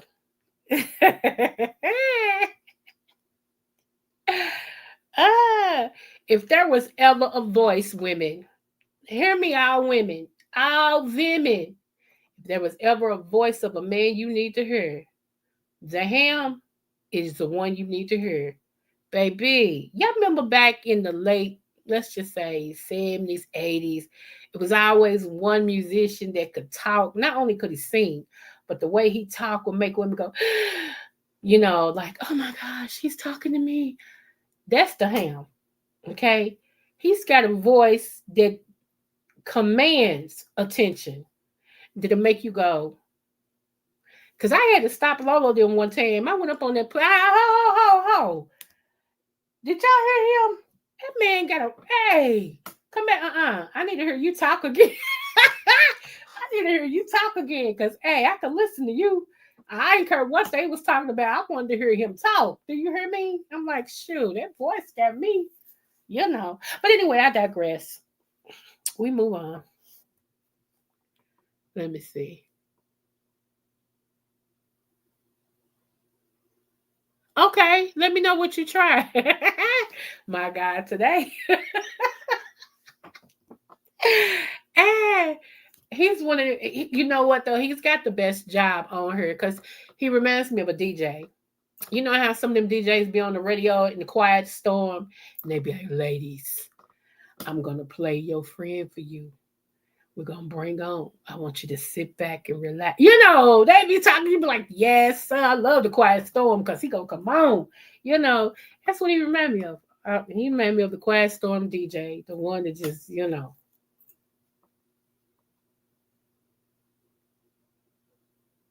Okay. Thank you, Catherine.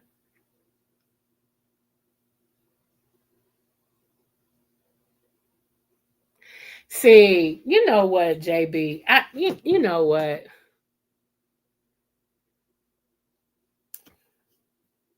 He's cutting up. He's cutting up. I'm gonna have to have both of y'all on the panel at one time. This is gonna be interesting. This is gonna be interesting. Both of y'all up here with me at one time. You know what? But I'm gonna have to do it. I'm gonna, I'm gonna have to do it because it's gonna be fun. Oh, Let me see. Too many things is going on tomorrow. So there'll probably be sometime next week. I'm going to drop the link again. JB go come up. And the Ham, I'm inviting you up. Because I had my old Mod 300 and my CC TC HBC Queen. I had them up here yesterday. We had a ball. They had me rolling. So yeah. JB, whatever. You know, the word is out. We already named you Einstein. See, we already told everybody you're real smart. So we already expect you to give those philosophical answers. You know, everybody else, like if they asked you how many eggs, if they asked us how many eggs do we think go in a cake for it to be a good cake, most of us would say 3. You'll come back with an answer like, well, it may take 3, but when you measure it on the scale, and then the flour has to do around when you sift it and you add the baking powder into it, I don't really think it would take a full egg per se. It may take an egg and a half and then a little more. Like you give that answer, you know, and we'd be like, okay, I'm more confused than what I was, but okay, thank you. Does it take 3 or not? Ah, I might have to after dark live. I may have to after dark live. Huh? Oh, my friends in here, Anthony. Me and him have had an adult live, 2 of them on his channel. We had one over here, but we had 2 over there. I like the 2 over there because hey, we talked about some stuff. And if your ears is too virgin, I don't think you need to be over on that one. But y'all can go give him a click in the view and look at it. It was like last year, year before last, something like that. It might have been longer than that because time is flying. But we talked about all type of sex. That's what it was about. So don't everybody be shocked. Sex, yeah, it was adult live. We talked about sex. Duh.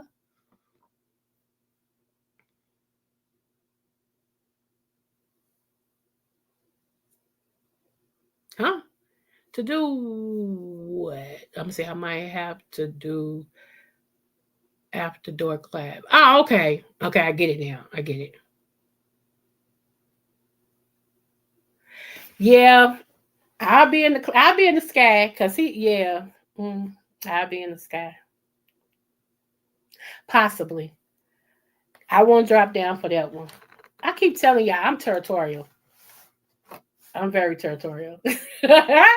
Not jealous. I don't have a jealous one in my body because I don't feel like it's another woman. I don't care who she is. I just don't compare myself to nobody. I'm in the class all by myself. But I am territorial. Which is different. Yep, the skybox. I be watching. I watch a lot. I just sometimes I drop down, sometimes I don't. Sometimes I just be in the sky. I just be seeing some stuff. That's it. I just be watching what I'm watching and crack up. And then when I go and leave out, I go, I'm on my way out. Smooches, y'all. That means I've been there for a minute. Y'all don't forget to subscribe also to the Ham Show.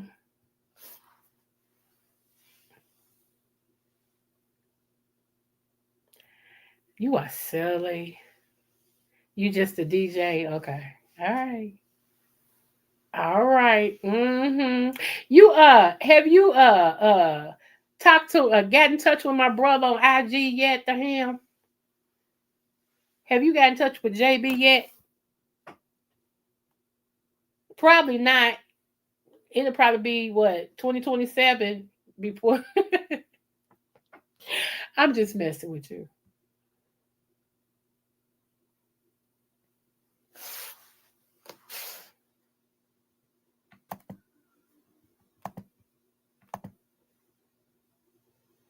Anyway, this is the song I was telling y'all about. Now this is a rap song. I know y'all know I'm old school, but this nope. I guess who it is already. I just want to know. Ah, you want to know what started the beef? Okay. No, I will.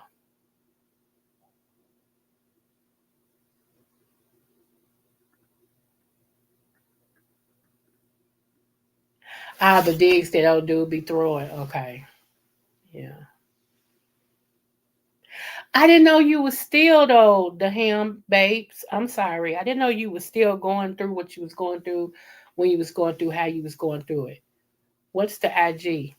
Type your IG in there for him, JB.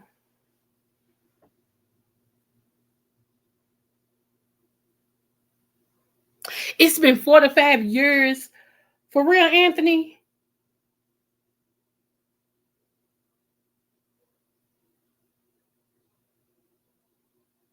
Shut up.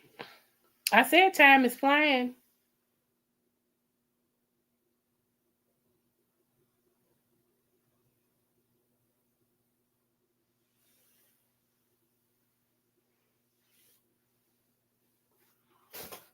Dang.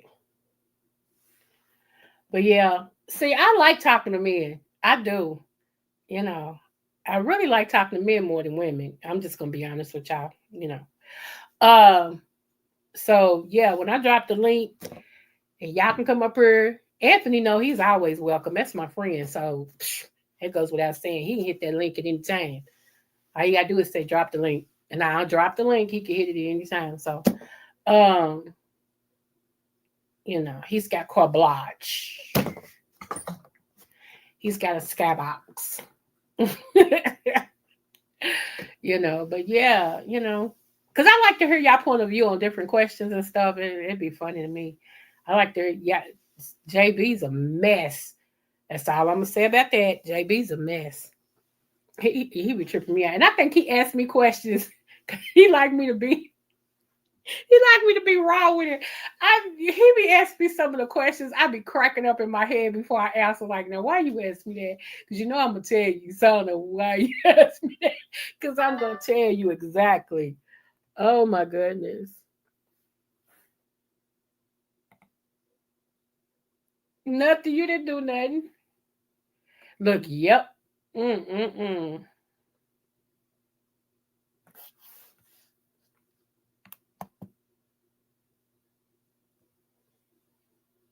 Okay. Wow. How's the grandbaby, Anthony?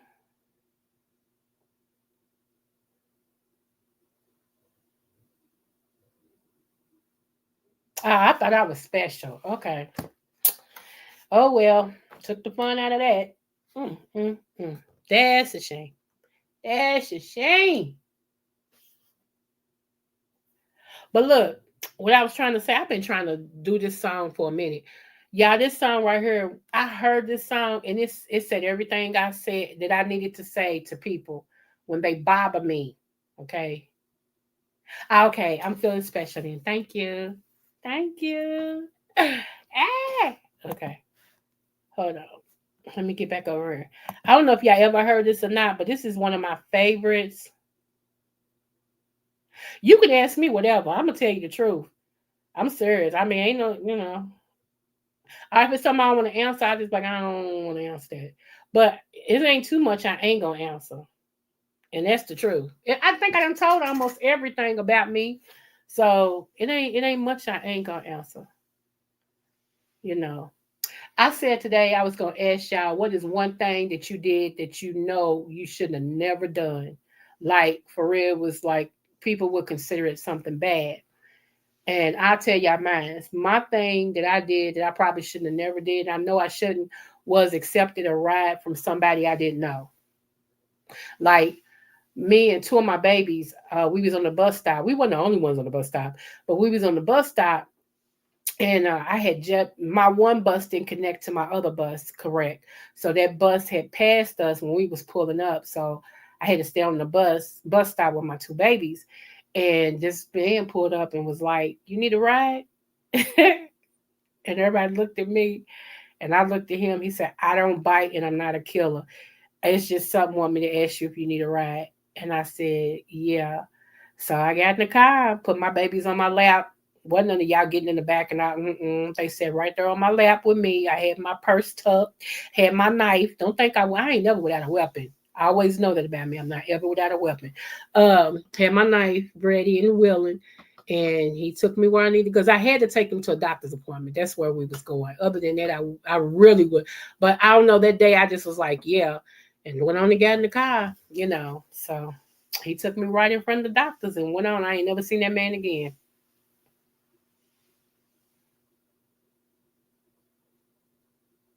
Unprotected sex with a stranger? What?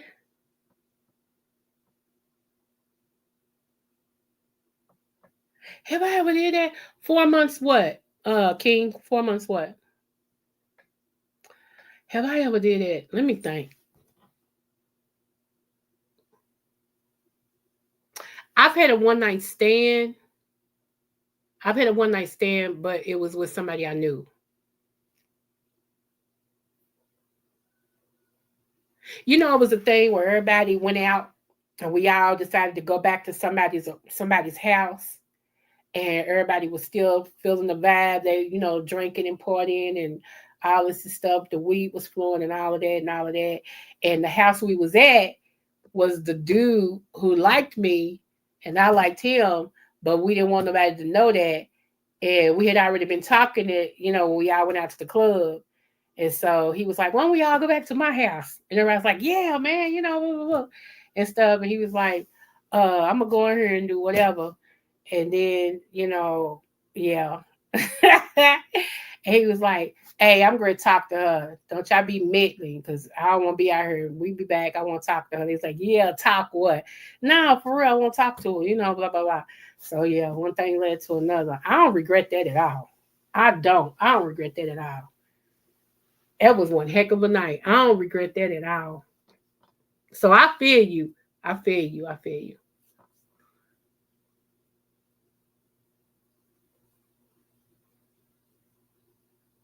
Ah, okay. Okay. Yeah, I missed it. Oh, no, I can't say that. It make me sound like I'm a hoe. So no, I can't say that. I was gonna say something because I really meant what I was saying, but I don't like the way it's gonna come out, so I keep it to myself and everything. But yeah, right. Oh, she's so cute. 4 months now. Okay. Yeah. Yeah. Look, so one day, my friends, y'all, I'm just talking right now for real. One day, my friends, y'all, one of my friends was like, what you think your husband would say if you asked him for a threesome, right? And I was like, heck no. I said, for real, he don't play it. He gonna tell I said, that's the one time he gonna cuss. I said, he gonna tell me, am I crazy? You know. I said, but I'm gonna ask him. I'm just gonna ask him to see what he say, right? Because that was, it was a joke. So I remember, me and my late husband, we was laying in the room, we was watching TV and talking and stuff. I said, I got a question. He said, all right, what's up?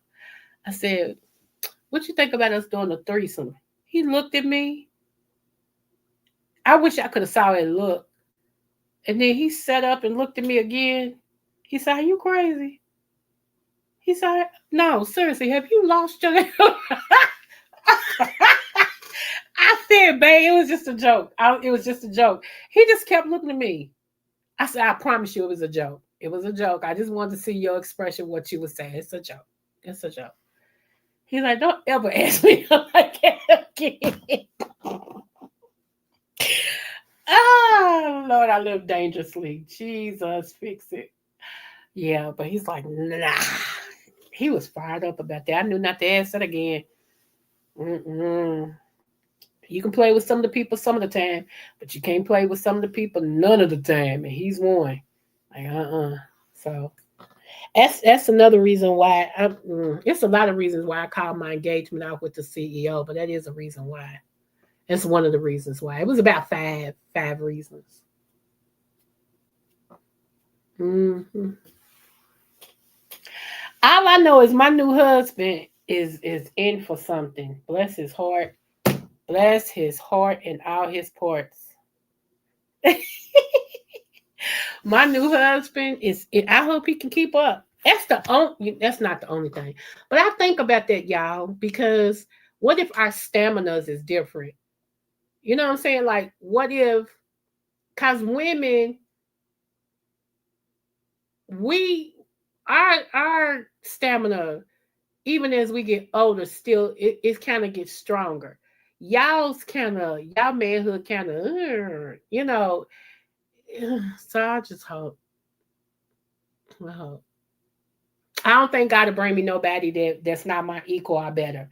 So I don't even have to worry about that. I'm gonna take it out of my mind. Take it out of my mind. But especially when you've been married for a long time and y'all had a good sex life. I mean, a real good sex life. And the person is gone, and like your body and the way that you are, that person knew what you like, how you like it. You knew the same thing about them. So now, you got to start all over again. It's like, I don't want to, but I want to. You know what I'm saying? Like, I don't want to, but I want to, you know. So, yeah.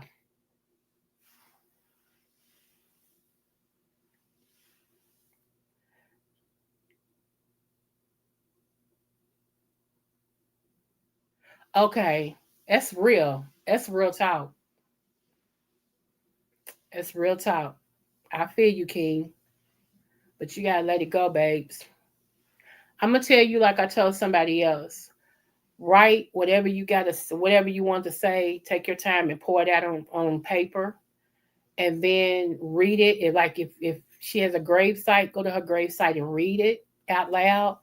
If she doesn't, go somewhere that brings you peace and read it out loud to her, and then burn it. Get it out of you. Get all of that out. You got to get it out.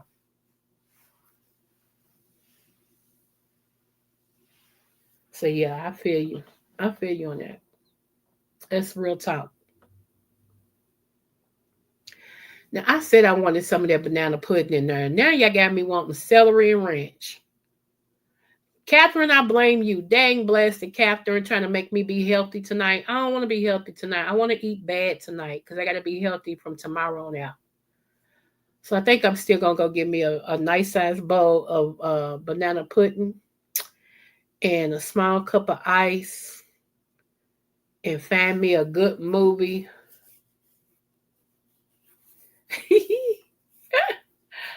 I am. I do because I'm craving it. I wanted something sweet so bad. I didn't give me no chocolate because I passed it up. I was craving chocolate. And I went in the store. I'm like, I am not buying no chocolate. No, no, no, no, no, no, no. And so I didn't. So I'm proud of that. I didn't buy no chocolate. I went and got me some rib tips. These rib tips wasn't as good as they used to be. These people, they used to have the best rib tips in Kentucky to me, but they wasn't good today. So I ate half of them, threw the rest of them away. So I really didn't have nothing to eat. Um, and so hopefully my mama buy me some breakfast in the morning while we doing what we need to do. And yeah. And then hopefully I get to make it to the concert tomorrow. So if not, then I'll be over here for a little bit. Then I want banana pudding. I'm gonna make me some tomorrow with her. Oh, those with those chessmen cookies are all that. Yeah, this lady made it for me because I said I wanted one. She didn't make it like my mama and grandmama do. Like they put their pudding on the stove and it be hot. They make it from scratch and all that and stuff. That's what I thought she did because she said she makes it from scratch, but that wasn't from scratch because she bought that pudding. I know those little frozen things that you squeeze in the that pudding. I'm doctoring it up to make it taste a little bit more homemade. I'm adding vanilla to it and a little bit of sugar.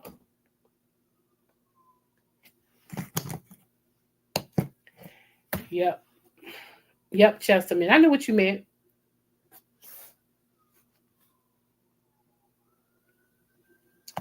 If I don't go ahead and get this song I heard, I keep looking at the song like, girl, you ain't played this yet.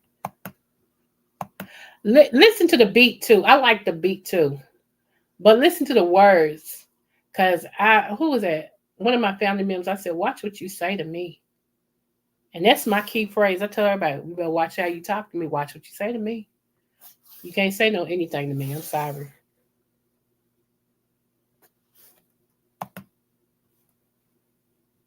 I guess Lemon's still on. Has he been on 5 hours yet?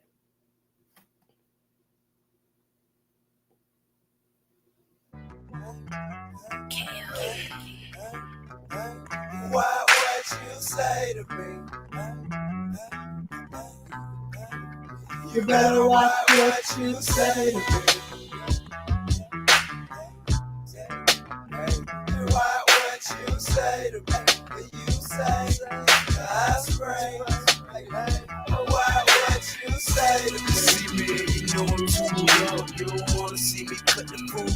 what you say. Let me find out you talking to me so. When you see me, you know what's up, boy, it's on. Nigga, what you say? Secrets I ain't been fuck, nigga, never. I just wanna know you suckin'. You know what? I'm gonna say this and I'm gonna be done. It's funny because I told y'all I preach and all that, right? So I don't go to clubs, I don't do none of that, right? However, my baby brother in the spiritual realm, um, they throw him a white party where they sell tickets and feed you and all that for his birthday, for his anniversary or something every year. And so it tripped people out to see me on the dance floor dancing last year. They were so shocked. Even him, he was shocked. I didn't know why when I got ready to leave out that he was standing up by the back door until he grabbed me. Oh, not the back door, the side door he was going out until he grabbed me and he hollered, "You danced." And my mama said, "Yeah, boy." And he said, "No, I didn't think she danced." He said, "Matter of fact, I didn't even think she could dance." My mama said, "Are you serious?" She said, "Boy, you got a lot to know." Let's just start laughing. I said, "Yeah, I can dance." He said, "But I've never seen that side of you." He said, "I mean, you was throwing down." I said, "Just because I don't do something don't mean I can't." Yes, I can dance. I used to win contests dancing in clubs. I can throw. I really can. I can dance. Even in my 50s, I can still dance. I can't dance as hard as I used to where, but I'm still smooth with it. You can tell that the girl, but she got some moves on her. So it's just funny because when they play certain songs, it make me get up. Like especially when they play that Boosie song, "Wipe Me Down." I love that "Wipe Me Down." It does something for me. And the other one said, "On my mama, on my hood, I look fine, I look good." That is my song. As long as they play them two and this one right here, they'll get me dancing. And if they play like a line dance song, I do 2 line dances because nowadays the line dances do too much. They want you to get down, pick up a bottle, shake it, shake a fan, shake a tail feather, stump your foot, turn around 3 times, clap 6 times, do the bump for somebody, twerk twice. And then, nah, that's too much. Too many things. No, just let me, to the right, to the left. And I even do the Tamia, you know, uh, Grant Hill's wife. I do her line dance. But other than that, now y'all can have all the other stuff. That's too much. I ain't got the time nor the patience. Shoot. Let me see. Yep. Let's see. I told you, honey. Yes.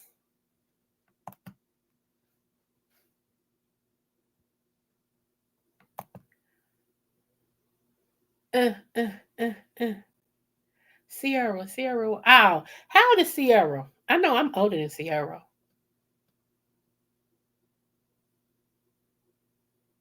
Uh-oh. Okay, let me get back to it. I'm sorry, y'all. Because this is my jam. Hold on. You say to me, you better watch what you say to me. Watch what you say to me. You say. Hold on, my friend is in here. King, can we do something with this? Can you create something with this beat?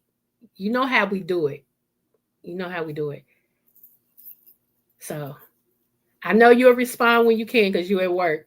But if we can do something with this, King, I think we'll set it on fire. For real. I think we'll set it on fire. Okay, anyway, I'm back. I spray, what you say to me. See me, you know I'm too real. You don't wanna see me cut the pool, bro. What you say? Let me find out you talking to me so. When you see me, you you know what's up, boy, it's on. Nigga, what you say? Secrets I ain't been fuck, nigga, never. I just wanna know you suck a nigga better. What you say? Cause I'm known to make a mountain out of molehill. You don't wanna get your cold killed. Got a tool in my pocket in the club, just watching these nigga body girlfriend. They better let it go because niggas already know that I got everything with me and ain't just to let it go. I'm trying to mind my business though till I hear this nigga say yo. They ain't nobody fuck 'em. I'm thinking I'm finna bust 'em. Wait, look up and see the police is looking at me. I tell C, he tell Doug, they tell K. We proceed to surround them and call a squirrel. Pick the perfect spot to make sure that it girls. While watching off to do the drink, he say, what you think, then call. From then on, you can see nothing but bottles. Really boy to the noggin, better bust it wide open. If you standing here hollering while he lying on the floor, shit. Why you feeling sorry for him? He had for it. Listen, y'all, here come the moral of the story. Why what you say to me? See me, you know I'm too young. You don't wanna see me cut the food, bro. Why what you say? Let me find out you talking tough for your song. When you see me, you know what's up, boy, it's on. Nigga, what you say? Secrets I ain't been fuck, nigga, never. I just wanna know you suck a nigga better. Why what you say? Cause I'm known to make a mountain out of molehill. You don't wanna get your foe killed. Rap music is something, ain't it? The way these pictures is painted, you swear these niggas is dangerous. Gangsta shit they be saying. Lock them up in the booth with a half an ounce of that cannabis. Sit back and watch the outlandish shit they be trying. But soon as you see them, they freeze up like in museums. Them statues, you like, is that the dude who said he was gonna?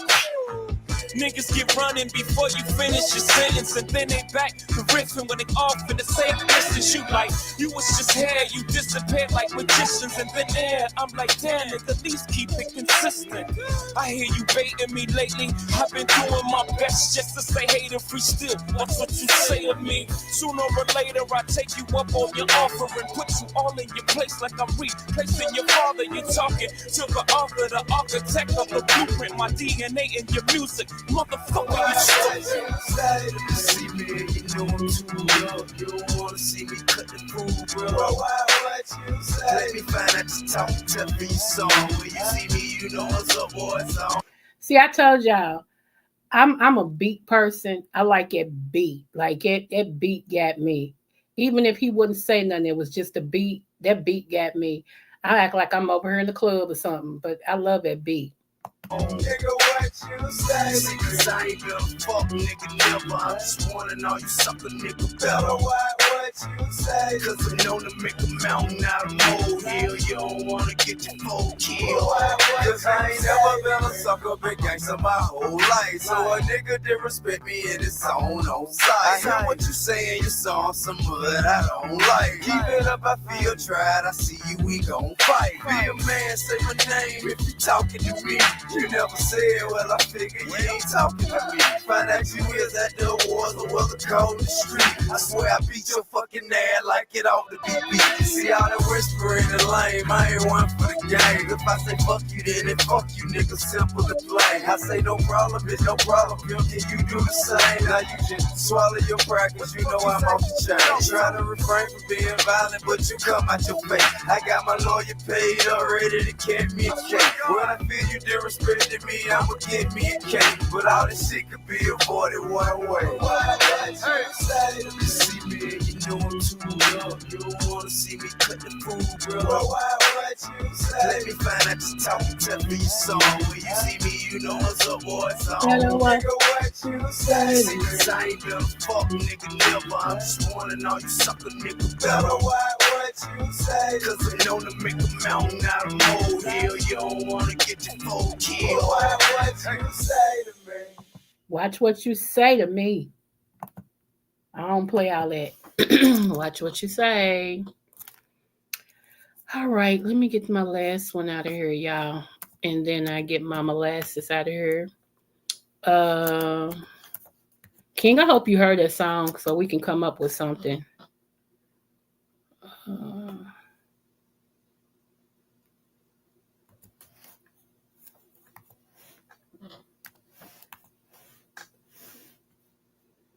This right here is an oldie but goodie, and a lot of people have never heard the song. by him. A lot of people have not. So if I was to fall upon, guarantee in my heart, baby. Ooh, baby.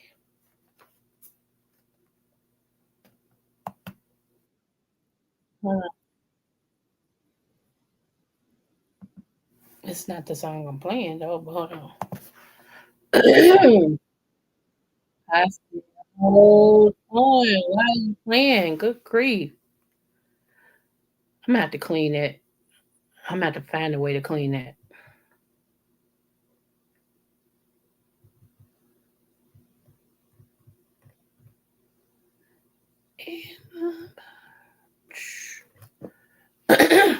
Ooh, baby.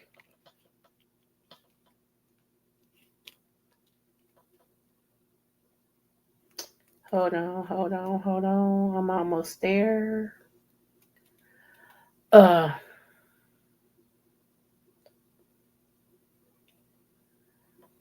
has YouTube been up not YouTube. Yeah, YouTube. Has YouTube been uploading different things on you all's like playlists or whatever?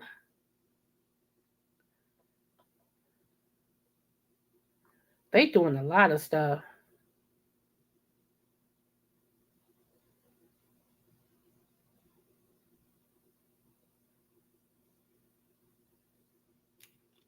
Because they have been me. I'm like, what is this?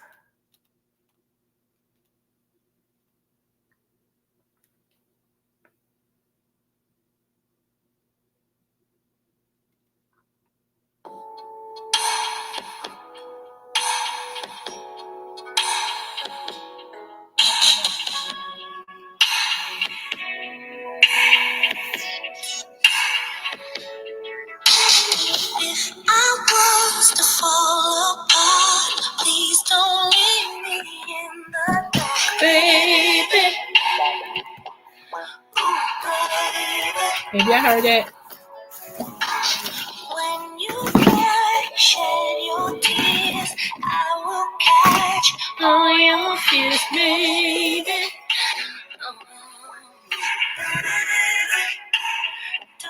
I'm trying to play this with y'all. Hold on.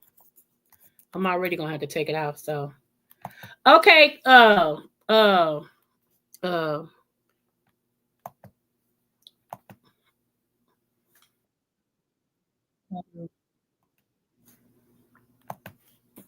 don't know what our duo is gonna be.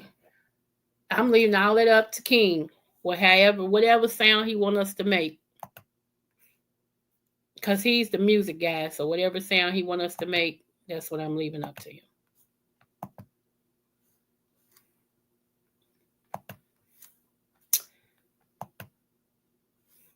Enjoy this with me.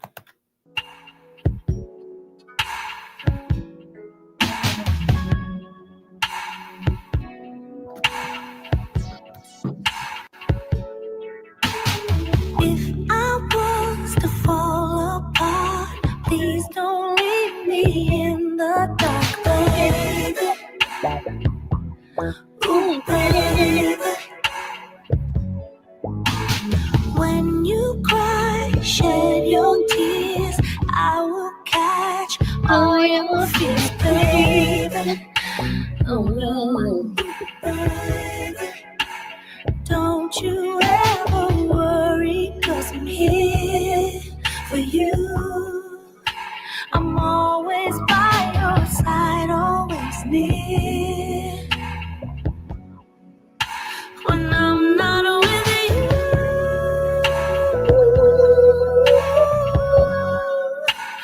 I feel lost without you.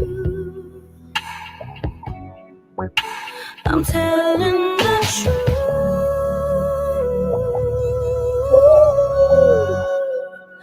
I'm so lost without you.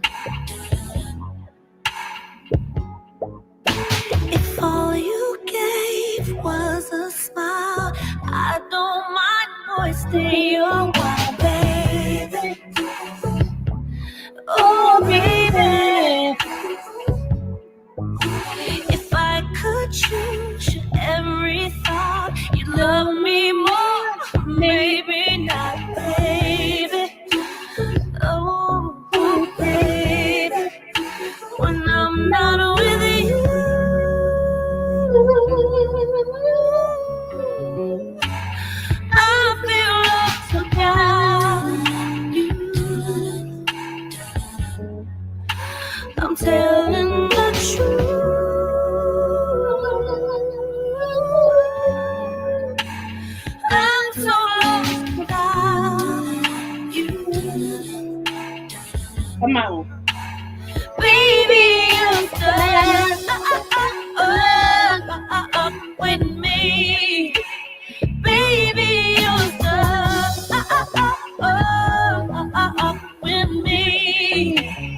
so lost without you. I love that song. Yes, yes, yes. Anywho, I'm not doing my best to create great. Oh, okay. I don't know what y'all talking about, but okay. Okay. I know it's gotta be something crazy because I was surprised to hear that you was in something. I'm like, who DM don't bother nobody. Why would that, So I'm glad that you know your worth and you don't buy off into that and stuff. So I'm grateful for that because that's weird. Some people are self-destructing. I I hate to say this, but I gave y'all that prophecy once before. I said I see it's gonna be a big content creator. I said, matter of fact, I said one of them gonna off the other one. Who knew it was gonna be the Vegas thing? And so I'm gonna tell y'all this. The beef sector's next. The beef sector's next, and I hate that. I hate that. I really do. But I know what I picked up on today, and I ain't watched nobody. I just know what I was picking up on today, and I'm like, wow. So it's only gonna be one too many times, and then YouTube is gonna turn this out for a whole lot of people. YouTube already trying to phase out YouTubers, like people that YouTube is to show you as a television show your life, show whatever you want to give. But if you notice, more and more celebrities is coming in now, so they're going to start fine tuning that because they make more money off of celebrity. They make way more money off of celebrity than they do the ordinary people. So while people's on here, cussing everybody out, doxing and showing people's houses and all this and stuff, it's only a matter of time. I give it to 2026.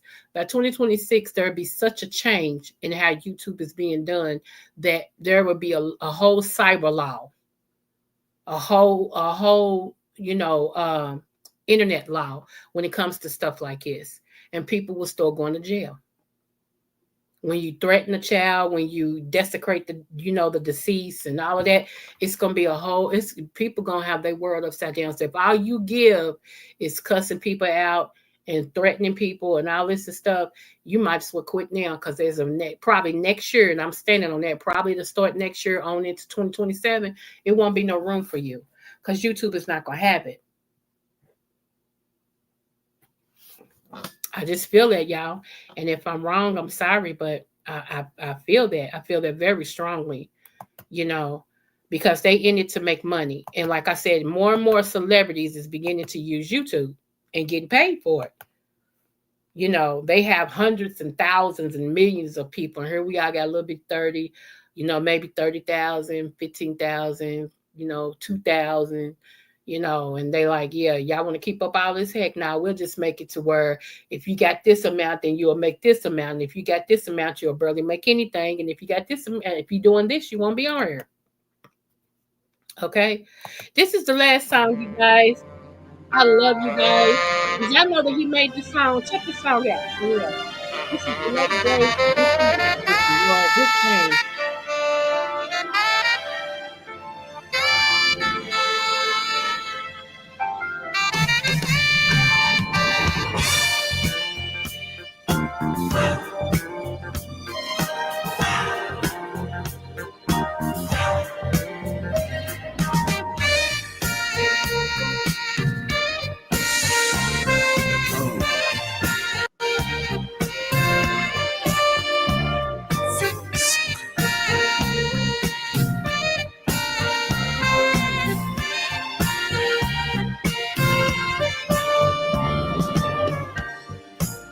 Tastes so good to the very last drop. You on the bottom and me on top. Come on, Rick. Rolling around to a saxophone sound. Feels so good, don't wanna come down. Make love to me, baby, baby. Do it nice and slow. Make love to me, sugar, sugar. Let your feelings show.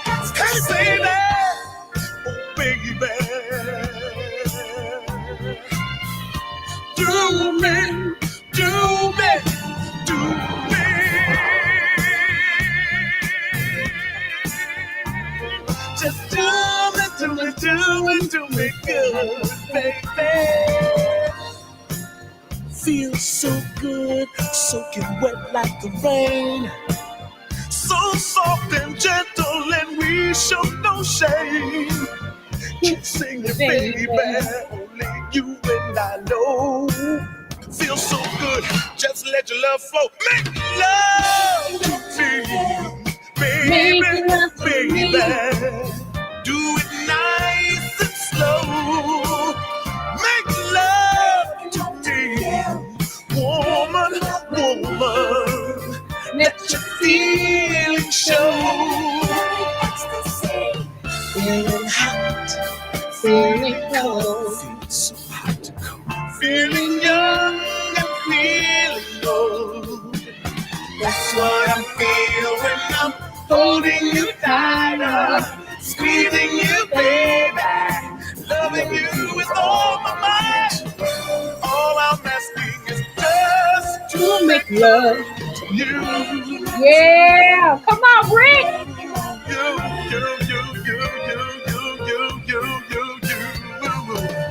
Hey, baby.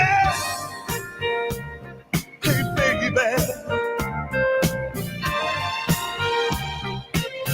Listen to me. Don't you dare be nervous. Don't be nervous. Don't you dare be shy. Just let me make sweet love to you, baby. To you, baby. Don't you dare be shy. There's no need to wonder why. Wonder why. When I call your name, What will you do when I call your name? Will you come like the falling rain? Come like the falling rain. like the falling rain.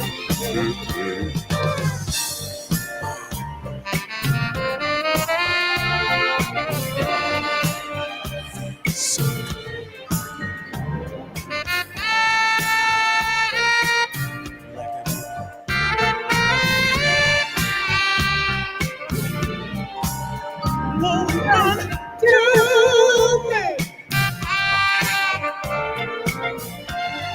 Do me good.